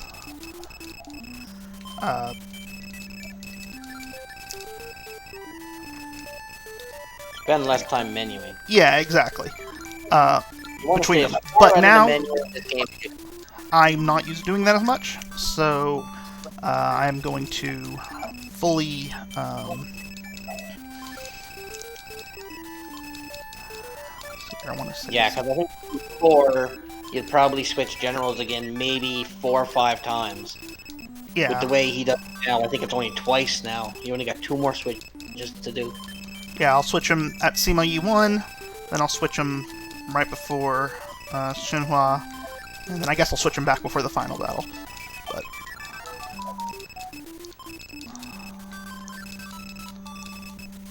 Yeah, the road he's using is a lot different than the one I use. yeah, Well, not different, I guess. yeah, yeah. It changes by the week. Yeah, someone finds something new, and then your route changes. Oh, wait, I need room for The game's pretty well optimized now, though. So right now, the world record, Thilo has a 321. Not sure how much lower he can actually take this. I think with some of the strats, if everything goes as well as it did on the 321... if everything goes as well as it did on the 321 route, then with some of the improvements we're making, we could probably get it... I think 315 is probably the upper limit, so unless we come up with something else significant or find a... actually do safety save here because we're going to billeting for the last time this game. Anyway, unless we find something else significant, we're getting pretty close to the edge there. Now, I will say the yes, Japanese world record is at 230, but in Japanese, the menuing, the menu speed, text speed, everything like that goes a whole lot faster, and so it's really hard to compare the two. We also see me in because we want to avoid Wanfu, we want to avoid Anshaw, we want to avoid Jimien, we want to avoid a lot of bad things. Because the last couple of fights without see me on, I'm going to say would be pretty well close to impossible. Yeah, well, we've discussed strategies before to see if there was a way to do some stuff later on without having to switch tacticians again. By allowing us to try to take on some fights without Simeon, and it just, the numbers are ridiculous on how low odds it would be to do something like that.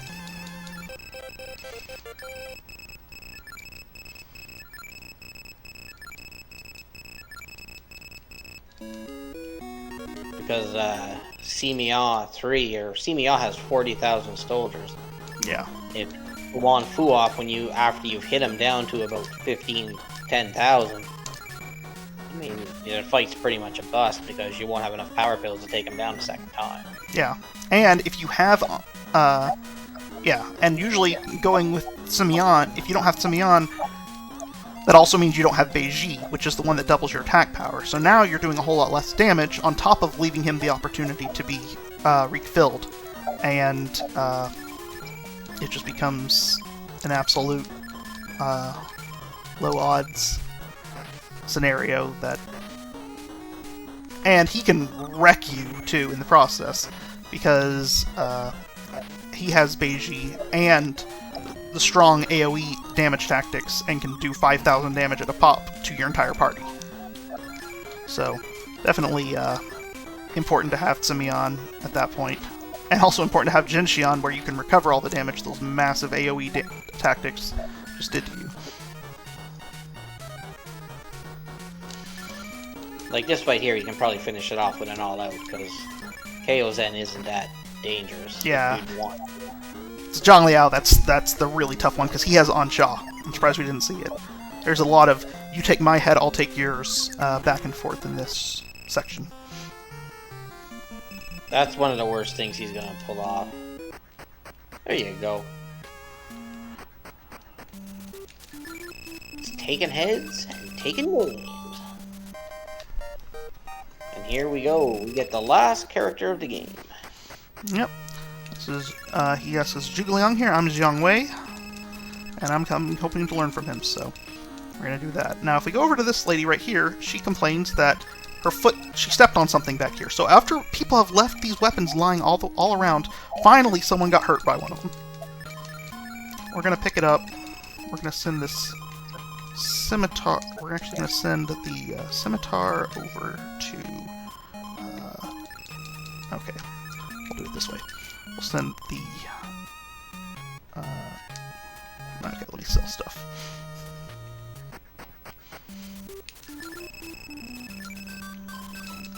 Sell your battle axe, and then I'm going to sell everybody's armors, because this is, as mentioned, the last shopping trip we're going to take. Or the last armor shopping trip we're going to take, at least. Yeah, this will be the last time you hit up an armor shop. So he's basically going to have the best helmet and the best armor you can get. So his defense will be pretty well maxed. Well, the best helmet you can reasonably get. There's one that's later on that's ridiculously expensive and not worth it because it's just a teeny tiny upgrade over this one, so we don't bother. And the distance you have to go to get it would be. Yeah. You're gonna go there. Yeah, his final party is now set. What you see here, this is the party he will use to finish the game.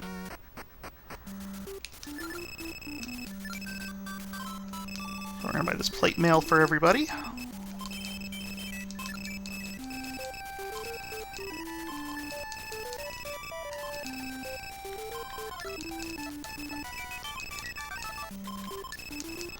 And with this, we are absorbing almost 80% of the damage being sent our way.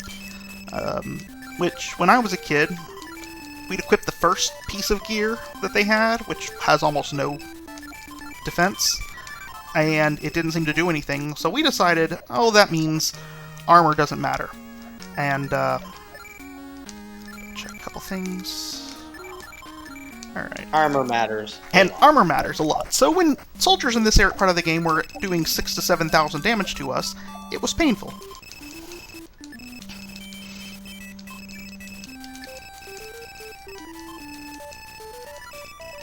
Because the generals in this section of the game can do massive amounts of damage to you. And you're still relatively low in the soldier level at this point in time. Yeah, fortunately for us, the soldiers start kind of ratcheting up now versus what they had been before. But even still, we're always going to be a little ways low. Yeah, but the next 4 to 5 levels, you're going to see a massive increase in soldiers on our guys compared to what you have been seeing through this whole run. Playing Bao just gets out of control.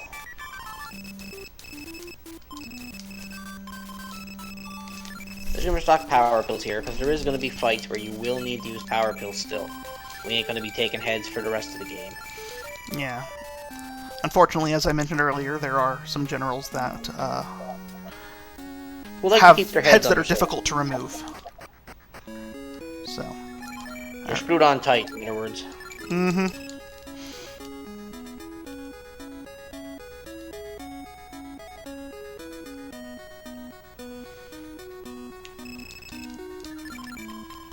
Now, this game is definitely fun to play casual, or, I mean, you can use a guide. Interested in it, I definitely recommend trying it.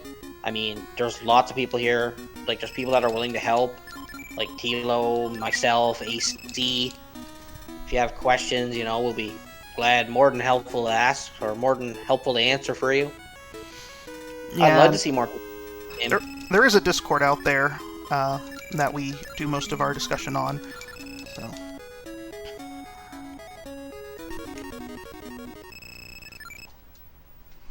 But if you want to try it, I'd say give it a go. Yeah, once you know what the tactics do, and you know, it's not too bad, but there's a few loops you gotta jump through that can throw you off. Yeah, it's definitely the tactics is the biggest hurdle in this one, because you need something to tell you what to do. Because even if you know Chinese, they don't always translate to what you would expect them to translate to. Like, Ansha's pretty obvious with assassinate, but I think we were looking up something the other day, and like I can't remember. Do you have any of those translations we were looking at the other day, ACMLM? Because when I played this game casually, I was level 50, and I still could not beat Sima Yi at level 50, because I didn't know what the tactics did. So, tactics are a big part of the late game. So here we run into Cao Pi, who is the current ruler of Wei, and we find him, and he surprise attacks us. That's hard-coded in the game to get the surprise attack here. He is also immune to Ansha. He has Ansha, on the other hand, so he's very obnoxious.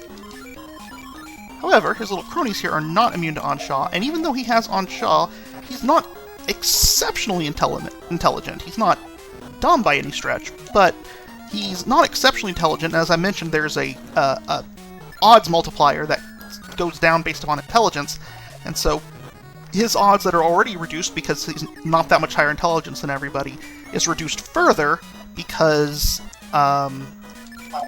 everybody is or because he's got this like 80% reduction in success rate on top of everything. So if he's gonna land it, he's probably gonna land it on Zhang Bao or Ma Chao. It's unlikely for him to land it on Zhao Yun or Zhuge Liang.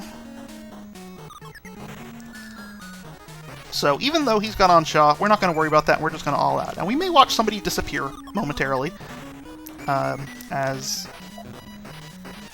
I never did switch my tactician to Zhang Wei, did I? I should do that. No, you did not, actually. That's what I was kind of wondering in this fight. No. I use the power pills, see me on route. Alright, so, got rid of Selfie there. And, yeah, Zhang Wei has the same things as Ma Liang, except for he also has, more intelligence, so you get more tactical points with him. And, did I buy a Gull Wing? I did, okay. He's more intelligent, so you get more tactical points with him. And he has Wan Fu instead of Yixian, or Yinxian, which is a mixed bag, but at this stage, Yinxian almost barely does anything. So, we go ahead and decide that we'd rather have Wan Fu. So before I used to try to go through both, go through that Cao Pi battle and keep moving on, and do some switching of party members and tacticians and whatnot. But I figured out if you don't have to do any extra menuing after the fact, that the amount of extra time it takes you to manage your tactical points so that you can go through everything in one stretch doesn't materially differ from the amount of time it takes you just to going back and make this trip again. So I decided to do it that way because it's a whole lot easier that way. And there's no risk whatsoever, whereas otherwise you'd have a risk of running out of tactical points, having it take forever, and then still losing. This one, I won't say no risk, I'll say low risk.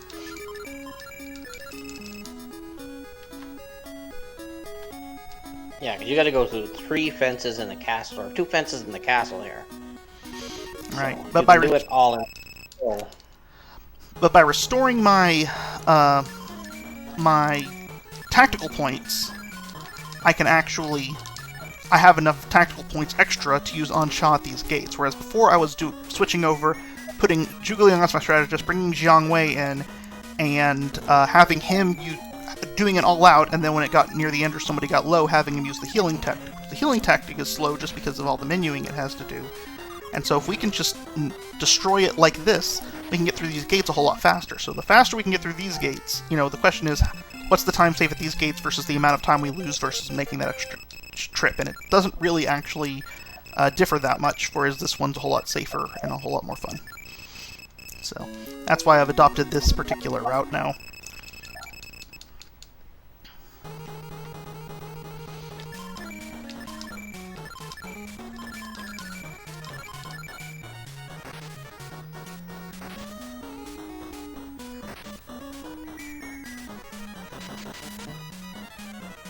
Yeah, I may have to start implementing this now.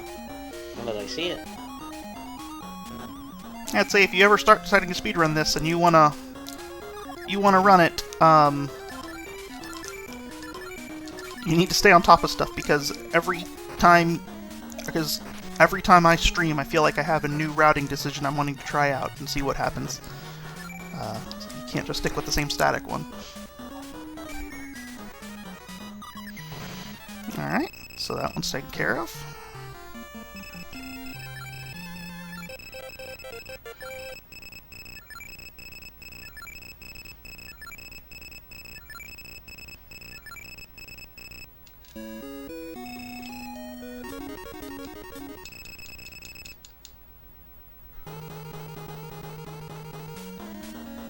Hard-coded again to be caught off guard there, which does stink when he has Ximian and Ansha, and you can do nothing about it before he gets a chance to get them off. But, Alright, so we're gonna have you do that. You're gonna attack him. I do have a very specific setup for how I choose Ansha to make sure I maximize my odds for each little thing. Even though the odds can still go against you. Hopefully at least 2 heads get taken this time. Otherwise, this battle could get a little riskier. Cao Pi by himself is not particularly problematic, but him plus the general is much more challenging to deal with. We defeated him earlier, and he ran away, and now he's back. back to pester us again.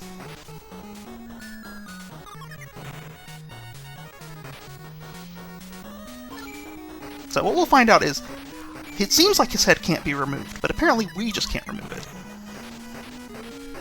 As we will see shortly.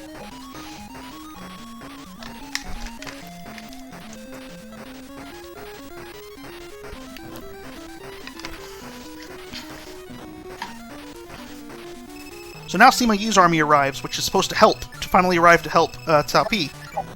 And Cao Pi says, welcome, and Sima Yi says, yeah, I'm going to attack you instead. And he keeps attacking him, You die here. And Sima Yi apparently is able to part his head. And so he gives us Cao Pi's head, and he says, I'm taking away for my own, you go away. And he sends us back here with this thunder magic. So this thunder magic,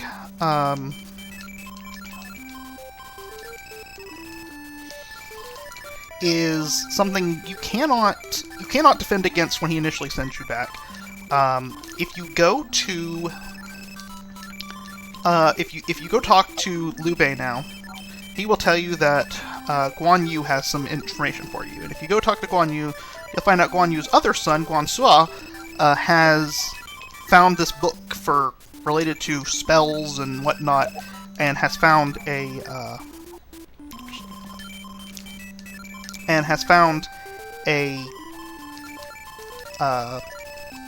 counterspell for the thunder. And in a very close to Konami ripoff, the counterspell is up, up, down, down, left, right, up, down. And so the next time I go see him, he's going to try to send me back again, and I'm going to input that code, and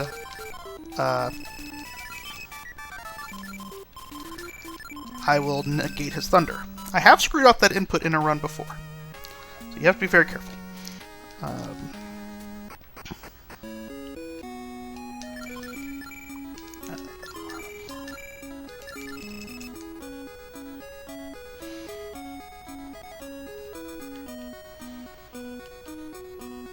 Fortunately, we don't have to go through that whole process of actually talking to Guan Yu and whatnot.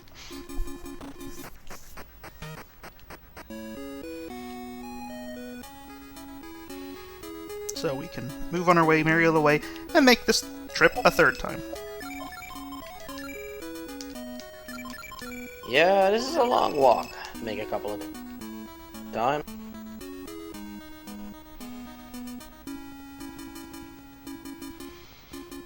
It takes 17 smoke pots plus a gull wing to do this whole route right here. Alright, no, it's actually I think 18 now.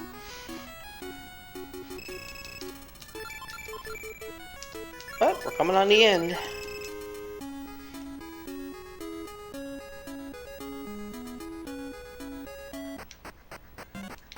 There's one big hurdle left in our way.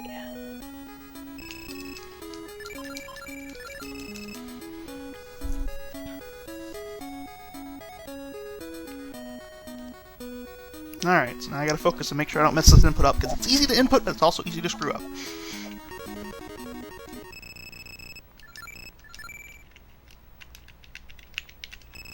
Whew, my finger slipped on the first down input. I didn't know if I'd hit it or not. And somehow, even after all that, we're caught off guard. Which, again, is hard-coded, but I don't understand how we do all that work to negate his thunder and then get caught off guard. So now we learn why it's so important to have both Chituma and Semian.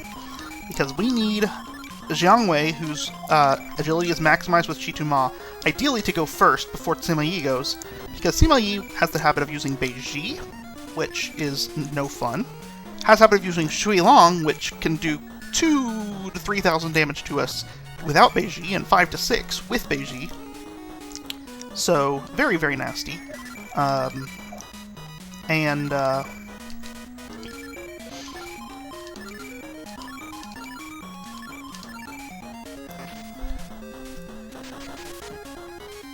And then he has Wan Fu, so he can recover all his soldiers.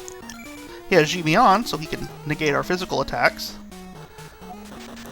So he just has a whole lot of very, very dangerous items at his, or tactics at his disposal, which we do not want to see. So he also has a very, very high agility. So we hope that we can get him killed before Tsumyan wears off, or if it doesn't wear off, or if it does wear off, that we can get another cast of it off beforehand. Because this battle can go from being manageable to being nightmarish if that fails. And it very well can. Zhang Wei is not 100% to go first. Yeah, early on in the game, the Tsumyan strats, or not Tsumyan, but having someone with Chitu Ma that has maxed out agility helps out a whole lot, because it drastically increases their odds of, or because they're almost guaranteed to go first. But that's because the opposing generals don't have ridiculously high agility too. Sima Yi's agility is already ridiculously high, so even though the odds are that you'll go first, it's not nearly as sure of a thing as it is earlier in the game. So we're gonna need one more turn. And so now I'm not gonna waste a power pill in case I need to do it later. We got our Tsumyan off. Sima Yi's dead, assuming we don't get multiple deflections, although he didn't even try to Wan Fu. Which is usually unusual. At this level of health, he will use Wan Fu a very large percentage of the time. So I agree, MTI, this music is very DuckTales Boss. I think it sounds so similar. So this fight went well. Sima didn't, so now it's just a matter of all-out healing if you need to. But I don't think you'll have to heal. I don't think these guys are too much to worry about.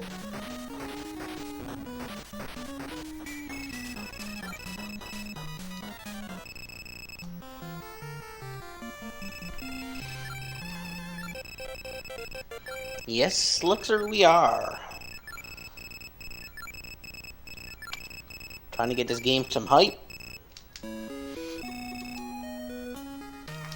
Let me check. I think I may have forgotten to gather another smoke pot. Or not smoke pot, Gullwing I did. So I'm gonna have to run to the item shop here. Shop. And grab myself a Gullwing.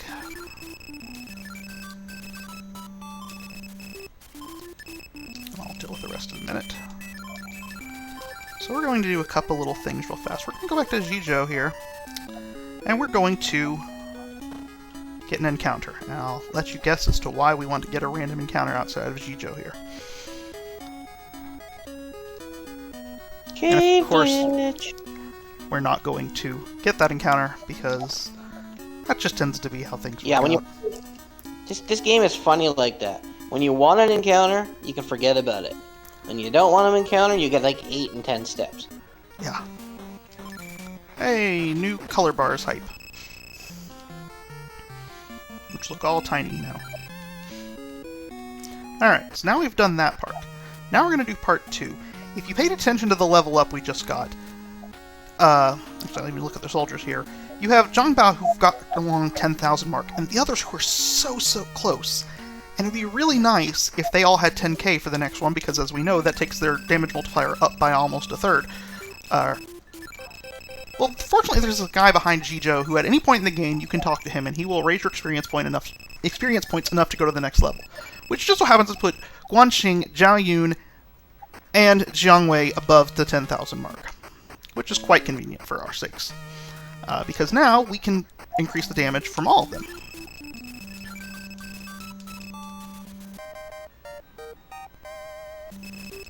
So now there's one more cave to go through, which is going to happen to have the best weapon in the game.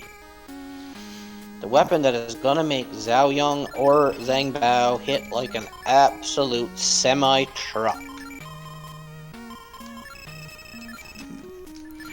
So for this one section, we are actually changing things up a tiny bit in terms of who has Chitu Ma. And the reason we do it this way is... double check my weapons real fast. Alright, I want to hash you off to you. The reason we do it this way is because we are trying to get an extra turn off early before we... Let's see, you don't need an item. And I'm going to pass your thing to you. So money is no longer relevant, so he can just drop his items now. That's why he's dropped certain weapons, because he's got more than enough money to finish off to sell anything else. Yep. So we're going to buy a smoke pot for you. Buy a smoke pot for you. Then we're going to load all of you up on smoke pots. So anyway, the reason we're taking Ma Chao is because we're trying to limit the amount of turns we're going to have to use Simeon at the next time we go around. Because we have to take on stuff after we finish off the next nasty battle too. And we need tactical points remaining. So because of that, we want to make sure that we want to make sure that we get the opportunity to kill him as quickly as possible. So Jiang Wei already has pretty high agility. Ma Chao only has 4-digit soldiers still, so he's not going to be nearly as strong, and so he's not going to be comparable to the others until we gain another level.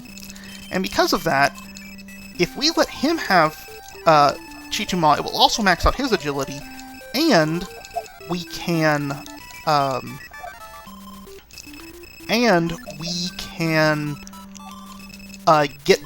potentially get both him and Jiang Wei to go first to get both a Semyonov and a Beiji off on our strongest character before our strongest character goes, which allows us to hopefully take one fewer turn and have one less chance for things to go wrong with Simeon.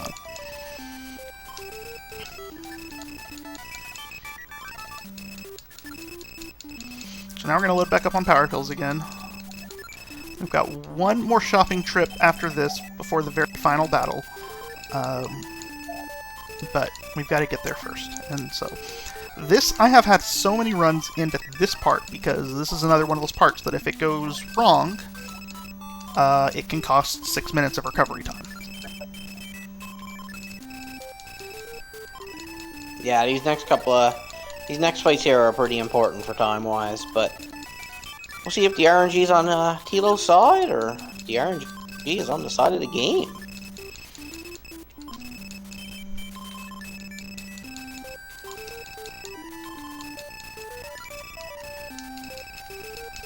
And as a standard, even though we're not billeting, I'm going to go do a safety save anyway.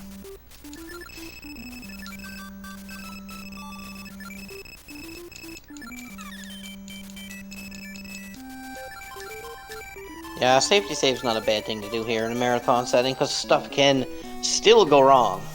The end of the game is not free yet. Nope.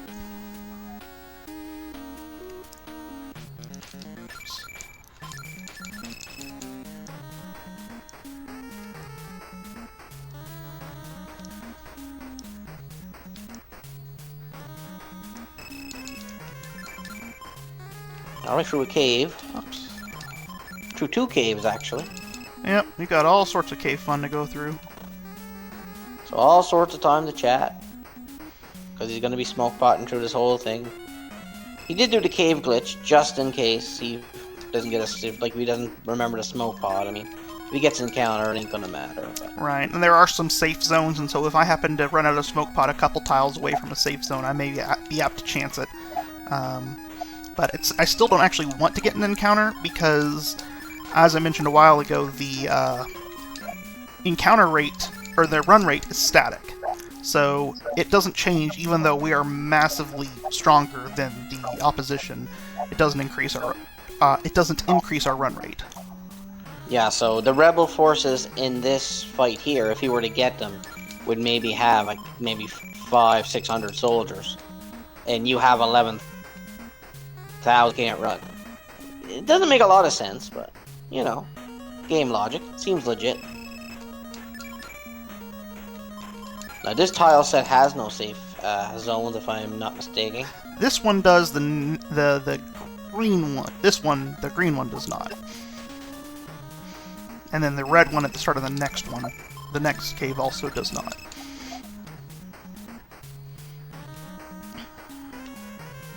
It is hard to get completely straight. Took me a lot of... I think I asked AC about 20 times before I finally got it all straightened out. Basically just safer to use your smoke pots if you ain't sure. Yeah. You got enough for the end of the game now. I mean, you're not... And you're gonna be coming in again for zone 0, so... Even if you hit them, it's not like it's gonna be... Yeah. Just maybe time loss. A 10-second time loss or something.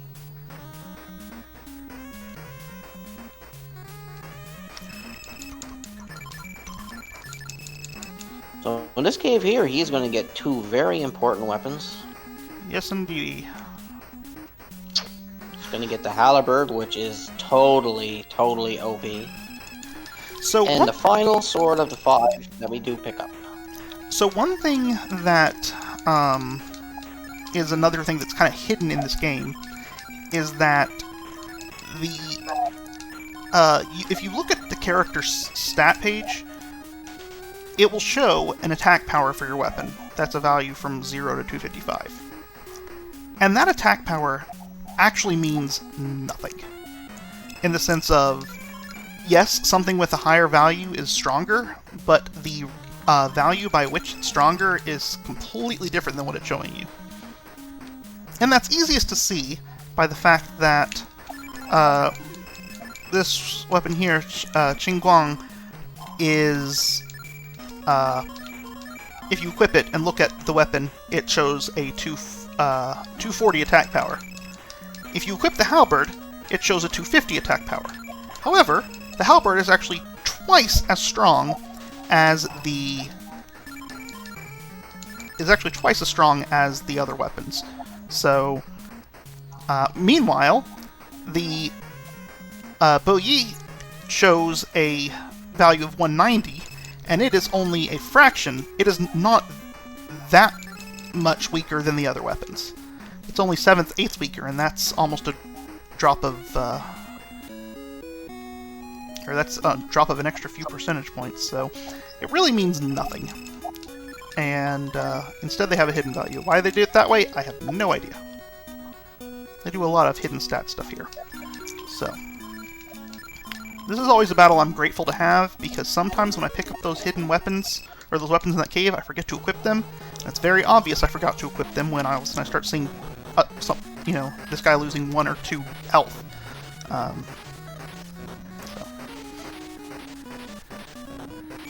Yeah, it's gonna all out this fight. This is pretty simple. This is a nice warm-up. With the massive weapons he's got now, it's gonna be okay to roll into the next Sima Yi battle. Here we go, back to Sima Yi. Now, as I mentioned, we're gonna Sima Yan, and we're gonna Beiji Zhao Yun, who has the halberd. And so we're gonna try to get a power pill off on turn 1 here. We got the Sima Yan off, we got the Beiji off. So, there we go. The Jimian, which Yang Qiu has as well, who can be particularly nasty in this one. All of these, the other ones, he is with, heal everybody just to keep him over the threshold. In the previous battle, he was with 2 attacking generals, who just did physical attacks. This time he's with 2 tacticians. And those tacticians can combine for some nasty stuff. Even once he's gone, because Yang Qiu has Jimian and Wanfu. Jiang Gan has Li Jian, and he is not shy about using it. And so the 2 of them together can still be problematic even after Sima Yi is gone. So ideally, we don't run out of our Sima Yan until Yang Qiu is gone as well. But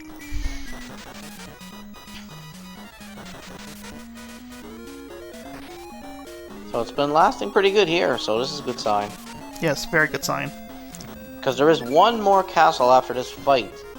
And if you run out of tactical points, you're probably going to have to go back. And it's a long walk back here you don't want to make to waste time. So he's basically trying to save TP as well for the next battle coming up. That's why he's hoping See Me On lasted like it did, so it's pretty much... Now I'm just hoping that the next pack doesn't get repelled. I did not expect it to take 3 of them. So, otherwise that would have been scary. So yeah, again, marathon. In the marathon setting, we have See Me On hold like I've never seen in a real run. Yeah, that was a great hold right there.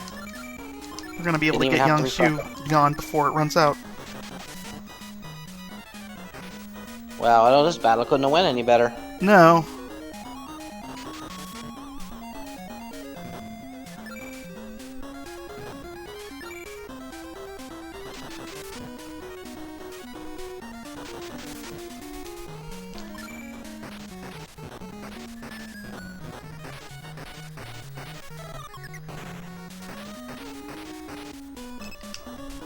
Alright. So 4 battles we to are go. in really good shape now. Yeah, excellent shape for this next castle coming up. Because I've went and risked it on low TP before and failed, and it's not a good thing. No. But meanwhile, we are going to pass some gear back over to Zhuge Liang here, because Jiang Wei is going to be staying out of battle for the next few, which of course we all know means that there are going to be some more head removal. We are now about to become battles 4 battles of beheading people. So, if you like your head on a pike, well, you're gonna get lots of them coming up.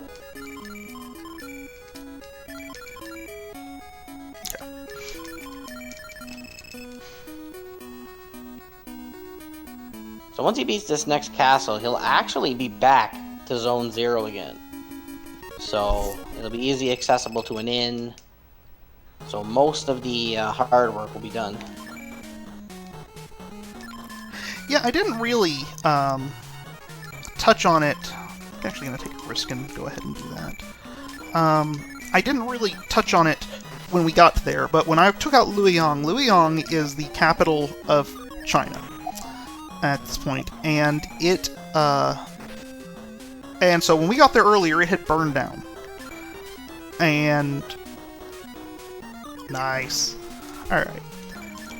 That one is just like the others. It's a coin flip, so you want to get as many attempts as you can so that you can land that coin flip. But anyway, so it's the capital of China. So now Sima Yi has come and has now taken over the capital. Is what's going to happen, or at least is what we're going to find out as soon as we clear this castle. And so this is going to send us a bridge, which is back to Luoyang, which, as Angry mentioned, is at one of the very early zones. That was a sweet fight. Yeah. Always nice to land that coin flip the first time. Ansha translates to assassinate.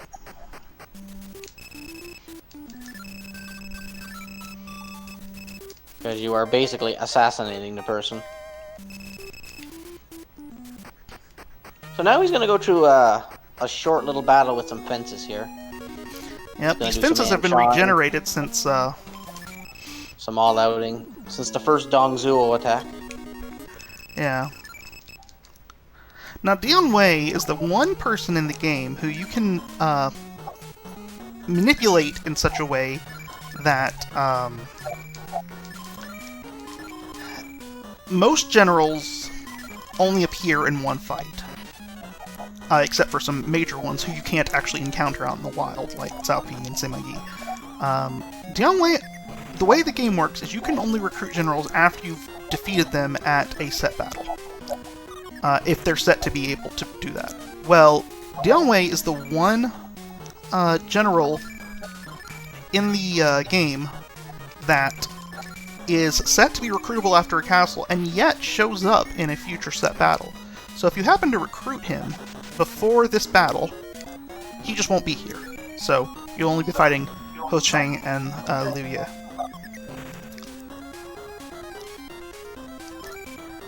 Hopefully this Legion doesn't hurt me too bad. Okay, it looks like you avoided it. So, there's battle 1. Yeah, once you only got one general left, you can pretty much all out these fences. Yeah, the next two have Wan Fu and Jimian, have a tactician with that, so usually stick around until those are gone, but if you have either of the other two around after that's gone, yeah, you're just all out. In fact, frankly, if I have both available once the tactician is gone, I would just all out, because the generals that are with them are not dangerous in any way, shape, or form.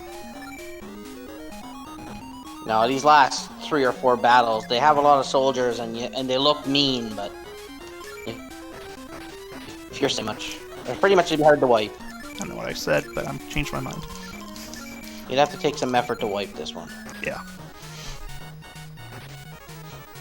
Yeah, as Acing mentions, I talked about having Lu Bu for those fights, how much it helped us at the very beginning of the game, having Lu Bu for those fights, but if you don't have him, he actually shows up in the Chang'an fight and the Wanshu fight, on top of where you ordinarily see him, so it can be exhausting dealing with him, and in fact, even the TAS gets the gold key, Wan Ping and Lu Bu, as much for keeping Lu Bu out of other battles as much as for that purpose as much as for the purpose of having him to help with the battles. Yeah, and in here, because we don't risk a bad battle, the inn's only a 5-second walk away. You don't get encounters on bridges. So if you noticed earlier, he was using the smoke pot after he cleared the bridges. That's because you can't get a random encounter on a bridge. So, bridges are like safe squares.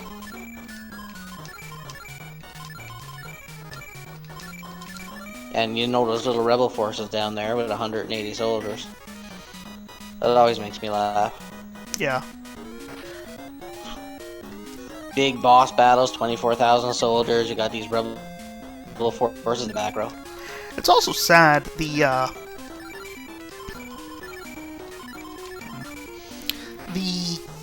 amount of experience you get is based upon a zone multiplier. And so these late battles that are in this last zone get a whole lot of experience. Unfortunately, since these gates are back in Zone 2, they get the Zone 2 multiplier, which means we go through all 3 gates fighting these final battles and don't gain a level. We will still gain one more level at a time when we don't want to, but we go through all those without gaining one more level. Well, you notice how he fought 3 generals. They were all over 20k soldiers. He got 7,000 experience. Yeah. If that would be in Zone 7, that would be like 30 grand experience. Exactly. And I never understood why they give you experience after the last fight. That just blows my mind. Yeah. Boggles the mind why you need a level after the game's done. Because as everybody knows, in sequels, you always start back at level 1 again. You never keep your levels from going one game to the next. Alright, so now we're fighting Sima Yi's children. And they talk an awful lot. Yeah. And they have Ansha and Jimian and Wanfu.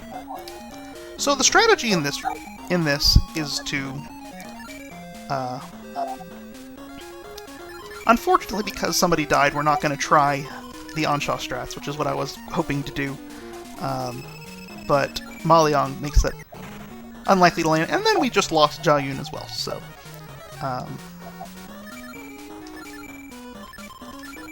anyway. So, this is a battle that can be problematic. You can try to take it in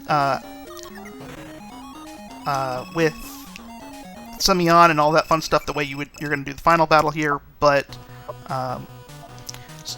anyway, now we have a second battle with a really nasty group of people. So we're going to use this tactic that's rarely used and that I don't ever remember using when I was a kid, and it's called Guihuan, and it will return you back to Liu Bei when it lands. So if it hits. If it hits, and it doesn't seem to have great odds of that. I don't know what the odds are, but it feels like it gets worse every single time I run. I've seen it miss 11, 12 times. Oh, there you go. That's about as fast as I've seen it do in a long time. So let me go. I don't think I've ever seen it work on the first round. It's been a long time since it's I'm happened. gonna have to, little bit of a time sink here. He's gonna have to buy some more Resurrects and resurrect his guys. But this will be the last shopping trip. He's gonna restock on his power pills. And he is gonna warp back to the first town. And he is gonna walk and try to take out Sima Yi. Alright, I don't care about Maliang, but I do need to resurrect Wanqing and,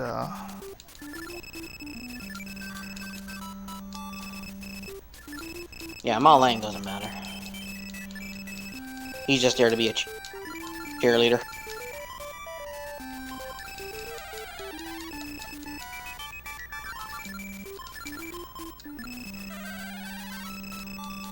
Yeah, like I said, when I played this when I was younger, those last 3 fences, I was level 50.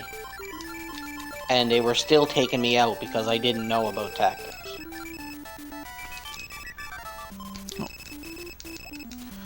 last I need to move Chituma back to Jiangwei. I'm going to make Zhuge my strategist. I forget that all the time. In fact, my last marathon run I forgot to do that, and then it's a major time loss as you have to run away again. Or, as I did in that one, since I safety saved right before heading there, which I'm going to do with this one as well, I just reset. But it's really obnoxious when that happens. So I try to talk about making sure I don't do that. Which, of course, I did in the last marathon as well, and still managed to forget. But we're gonna yeah, there'll be mistakes you will make. I forgot to switch tacticians. I forgot to equip weapons. I forget to pick up weapons. I'm famous for missing that sword all the time by the well. I'll go fight the guy on the throne and then be like, oh man, I forgot the sword. Yep, that can happen.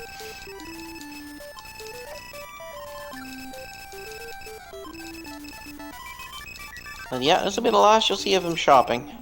He's getting his power pills, getting everything ready to go for the last battle. Which, without being any cursing anything, should be pretty good.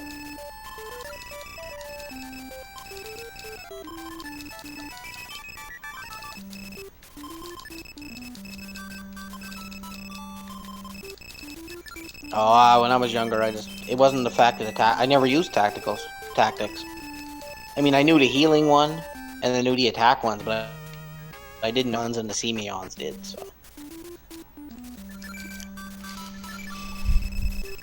If you know what the tactics are and what they do, then this game turns out to be a lot easier casually than what you would think.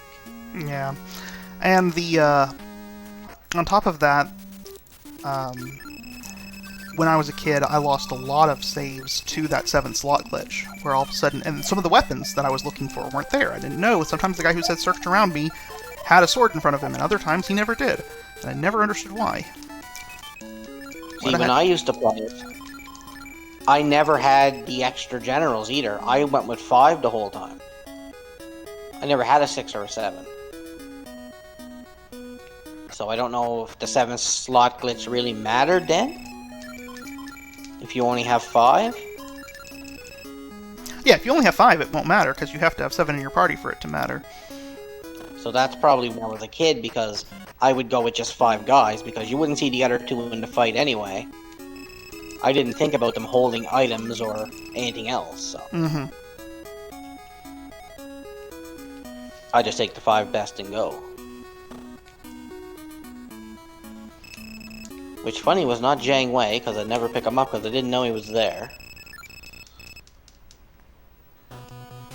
Alright, here we go. And here we go, the final battle. Now, this is important because in this one, we need Simeon not just to last for,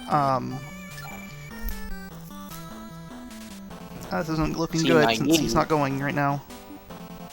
It's gotta last for Cheng Yu. Well, this should be interesting. I forgot to ever equip, or switch the gear back to Jiang Wei.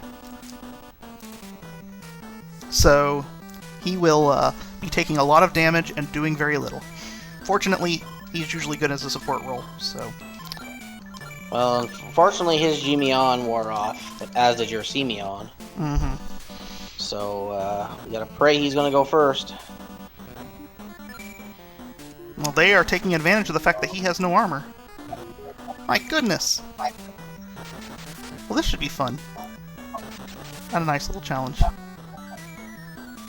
Anyway, God, guys, as I was trying to say, Jing Yu down there has Ansha, so he's,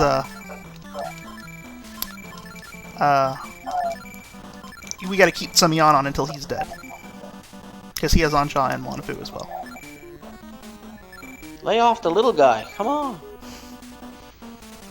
I did this too in one of my runs. I forgot to equip Zhang Wei and he just got pummeled.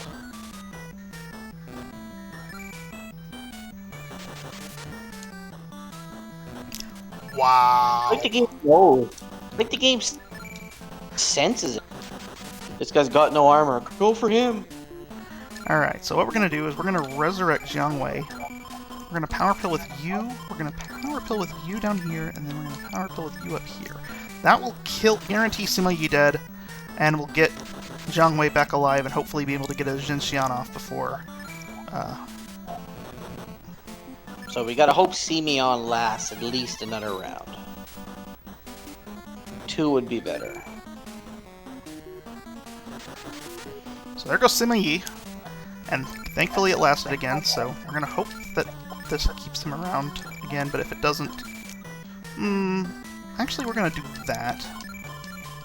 It's less severe now that we get it off, whatever, so I'd rather have him alive.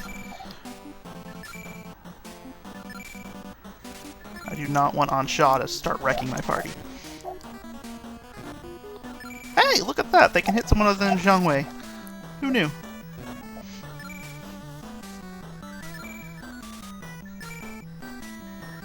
Yeah, once Cheng Yu is gone, this battle is pretty much free because the other 3 guys don't have anything dangerous.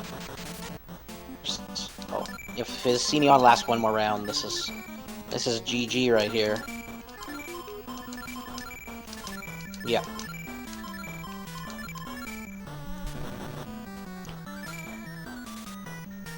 As an aside, this was a good demonstration of how important armor is. As you can see, they were doing 3,000 to 4,000 damage on Jiang Wei, whereas they just critical hit Zhao Yun and he did 1,500. So, and there we go. Yeah, That's Cheng Yu, and it's all out time. Cheng Yu down.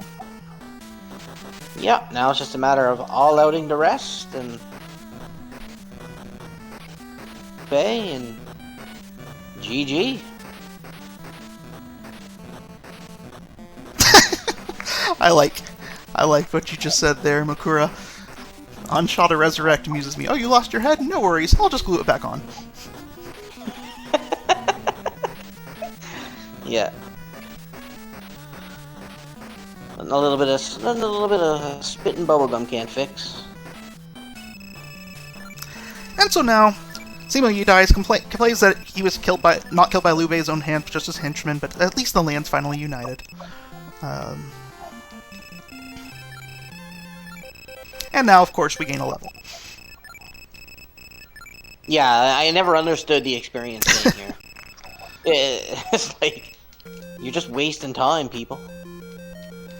So now our last thing to do is wait for this NPC to get out of the way. And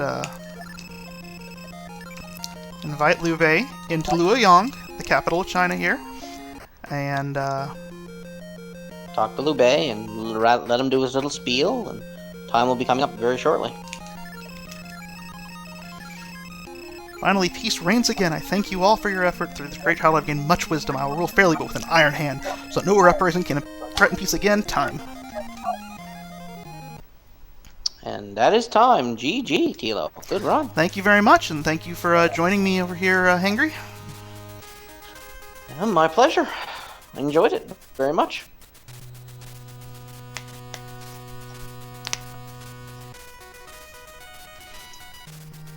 Still better than my PB. This is just—it's so much fun to run. It's such a great game, and like I said, it's just continually undergoing routing improvements that just make it more and more fun. So, well, safety saves mostly. There wasn't really any hang-ups per se. Yeah, it just dropped 2 minutes here, 2 minutes there. Safety saves, and also doing more turns of battle versus all out, like I would do in a non-marathon safe strats. where I Yeah, take like higher the first risks. couple of battles. Yeah, the first couple of battles you took slow, like the Dongzhuo and Lu Bu ones. Normally you'd all out them and hope for the best. Yeah, interestingly enough, from Sunchuan to Sima Yi 3, I only lost 2 minutes on the world record. From Sunchuan to Sima Yi 1, I actually gained a minute off of it. So it's definitely when you don't have to do, when you're fighting the battles the way you normally would and not doing a lot of safety stuff like we do early in the game, you don't lose nearly as much time. But the way we did the grind and having some difficulty at Sunchuan and just various different things slow it down a little bit. But all in all, it was just using marathon safe strats that kind of pulled us back. I do not speedrun 2. I don't actually like 2 that much because, number 1, it's super heavy on the glitches for the speedrun, and number 2, it crashes all the time. And if the crashes here annoy me, the crashes there are even worse. So I don't really speedrun 2. Not to mention, it's not available in the US, and so I'd only be able to speedrun it on the emulator rather than on the Nintendo itself anyway. So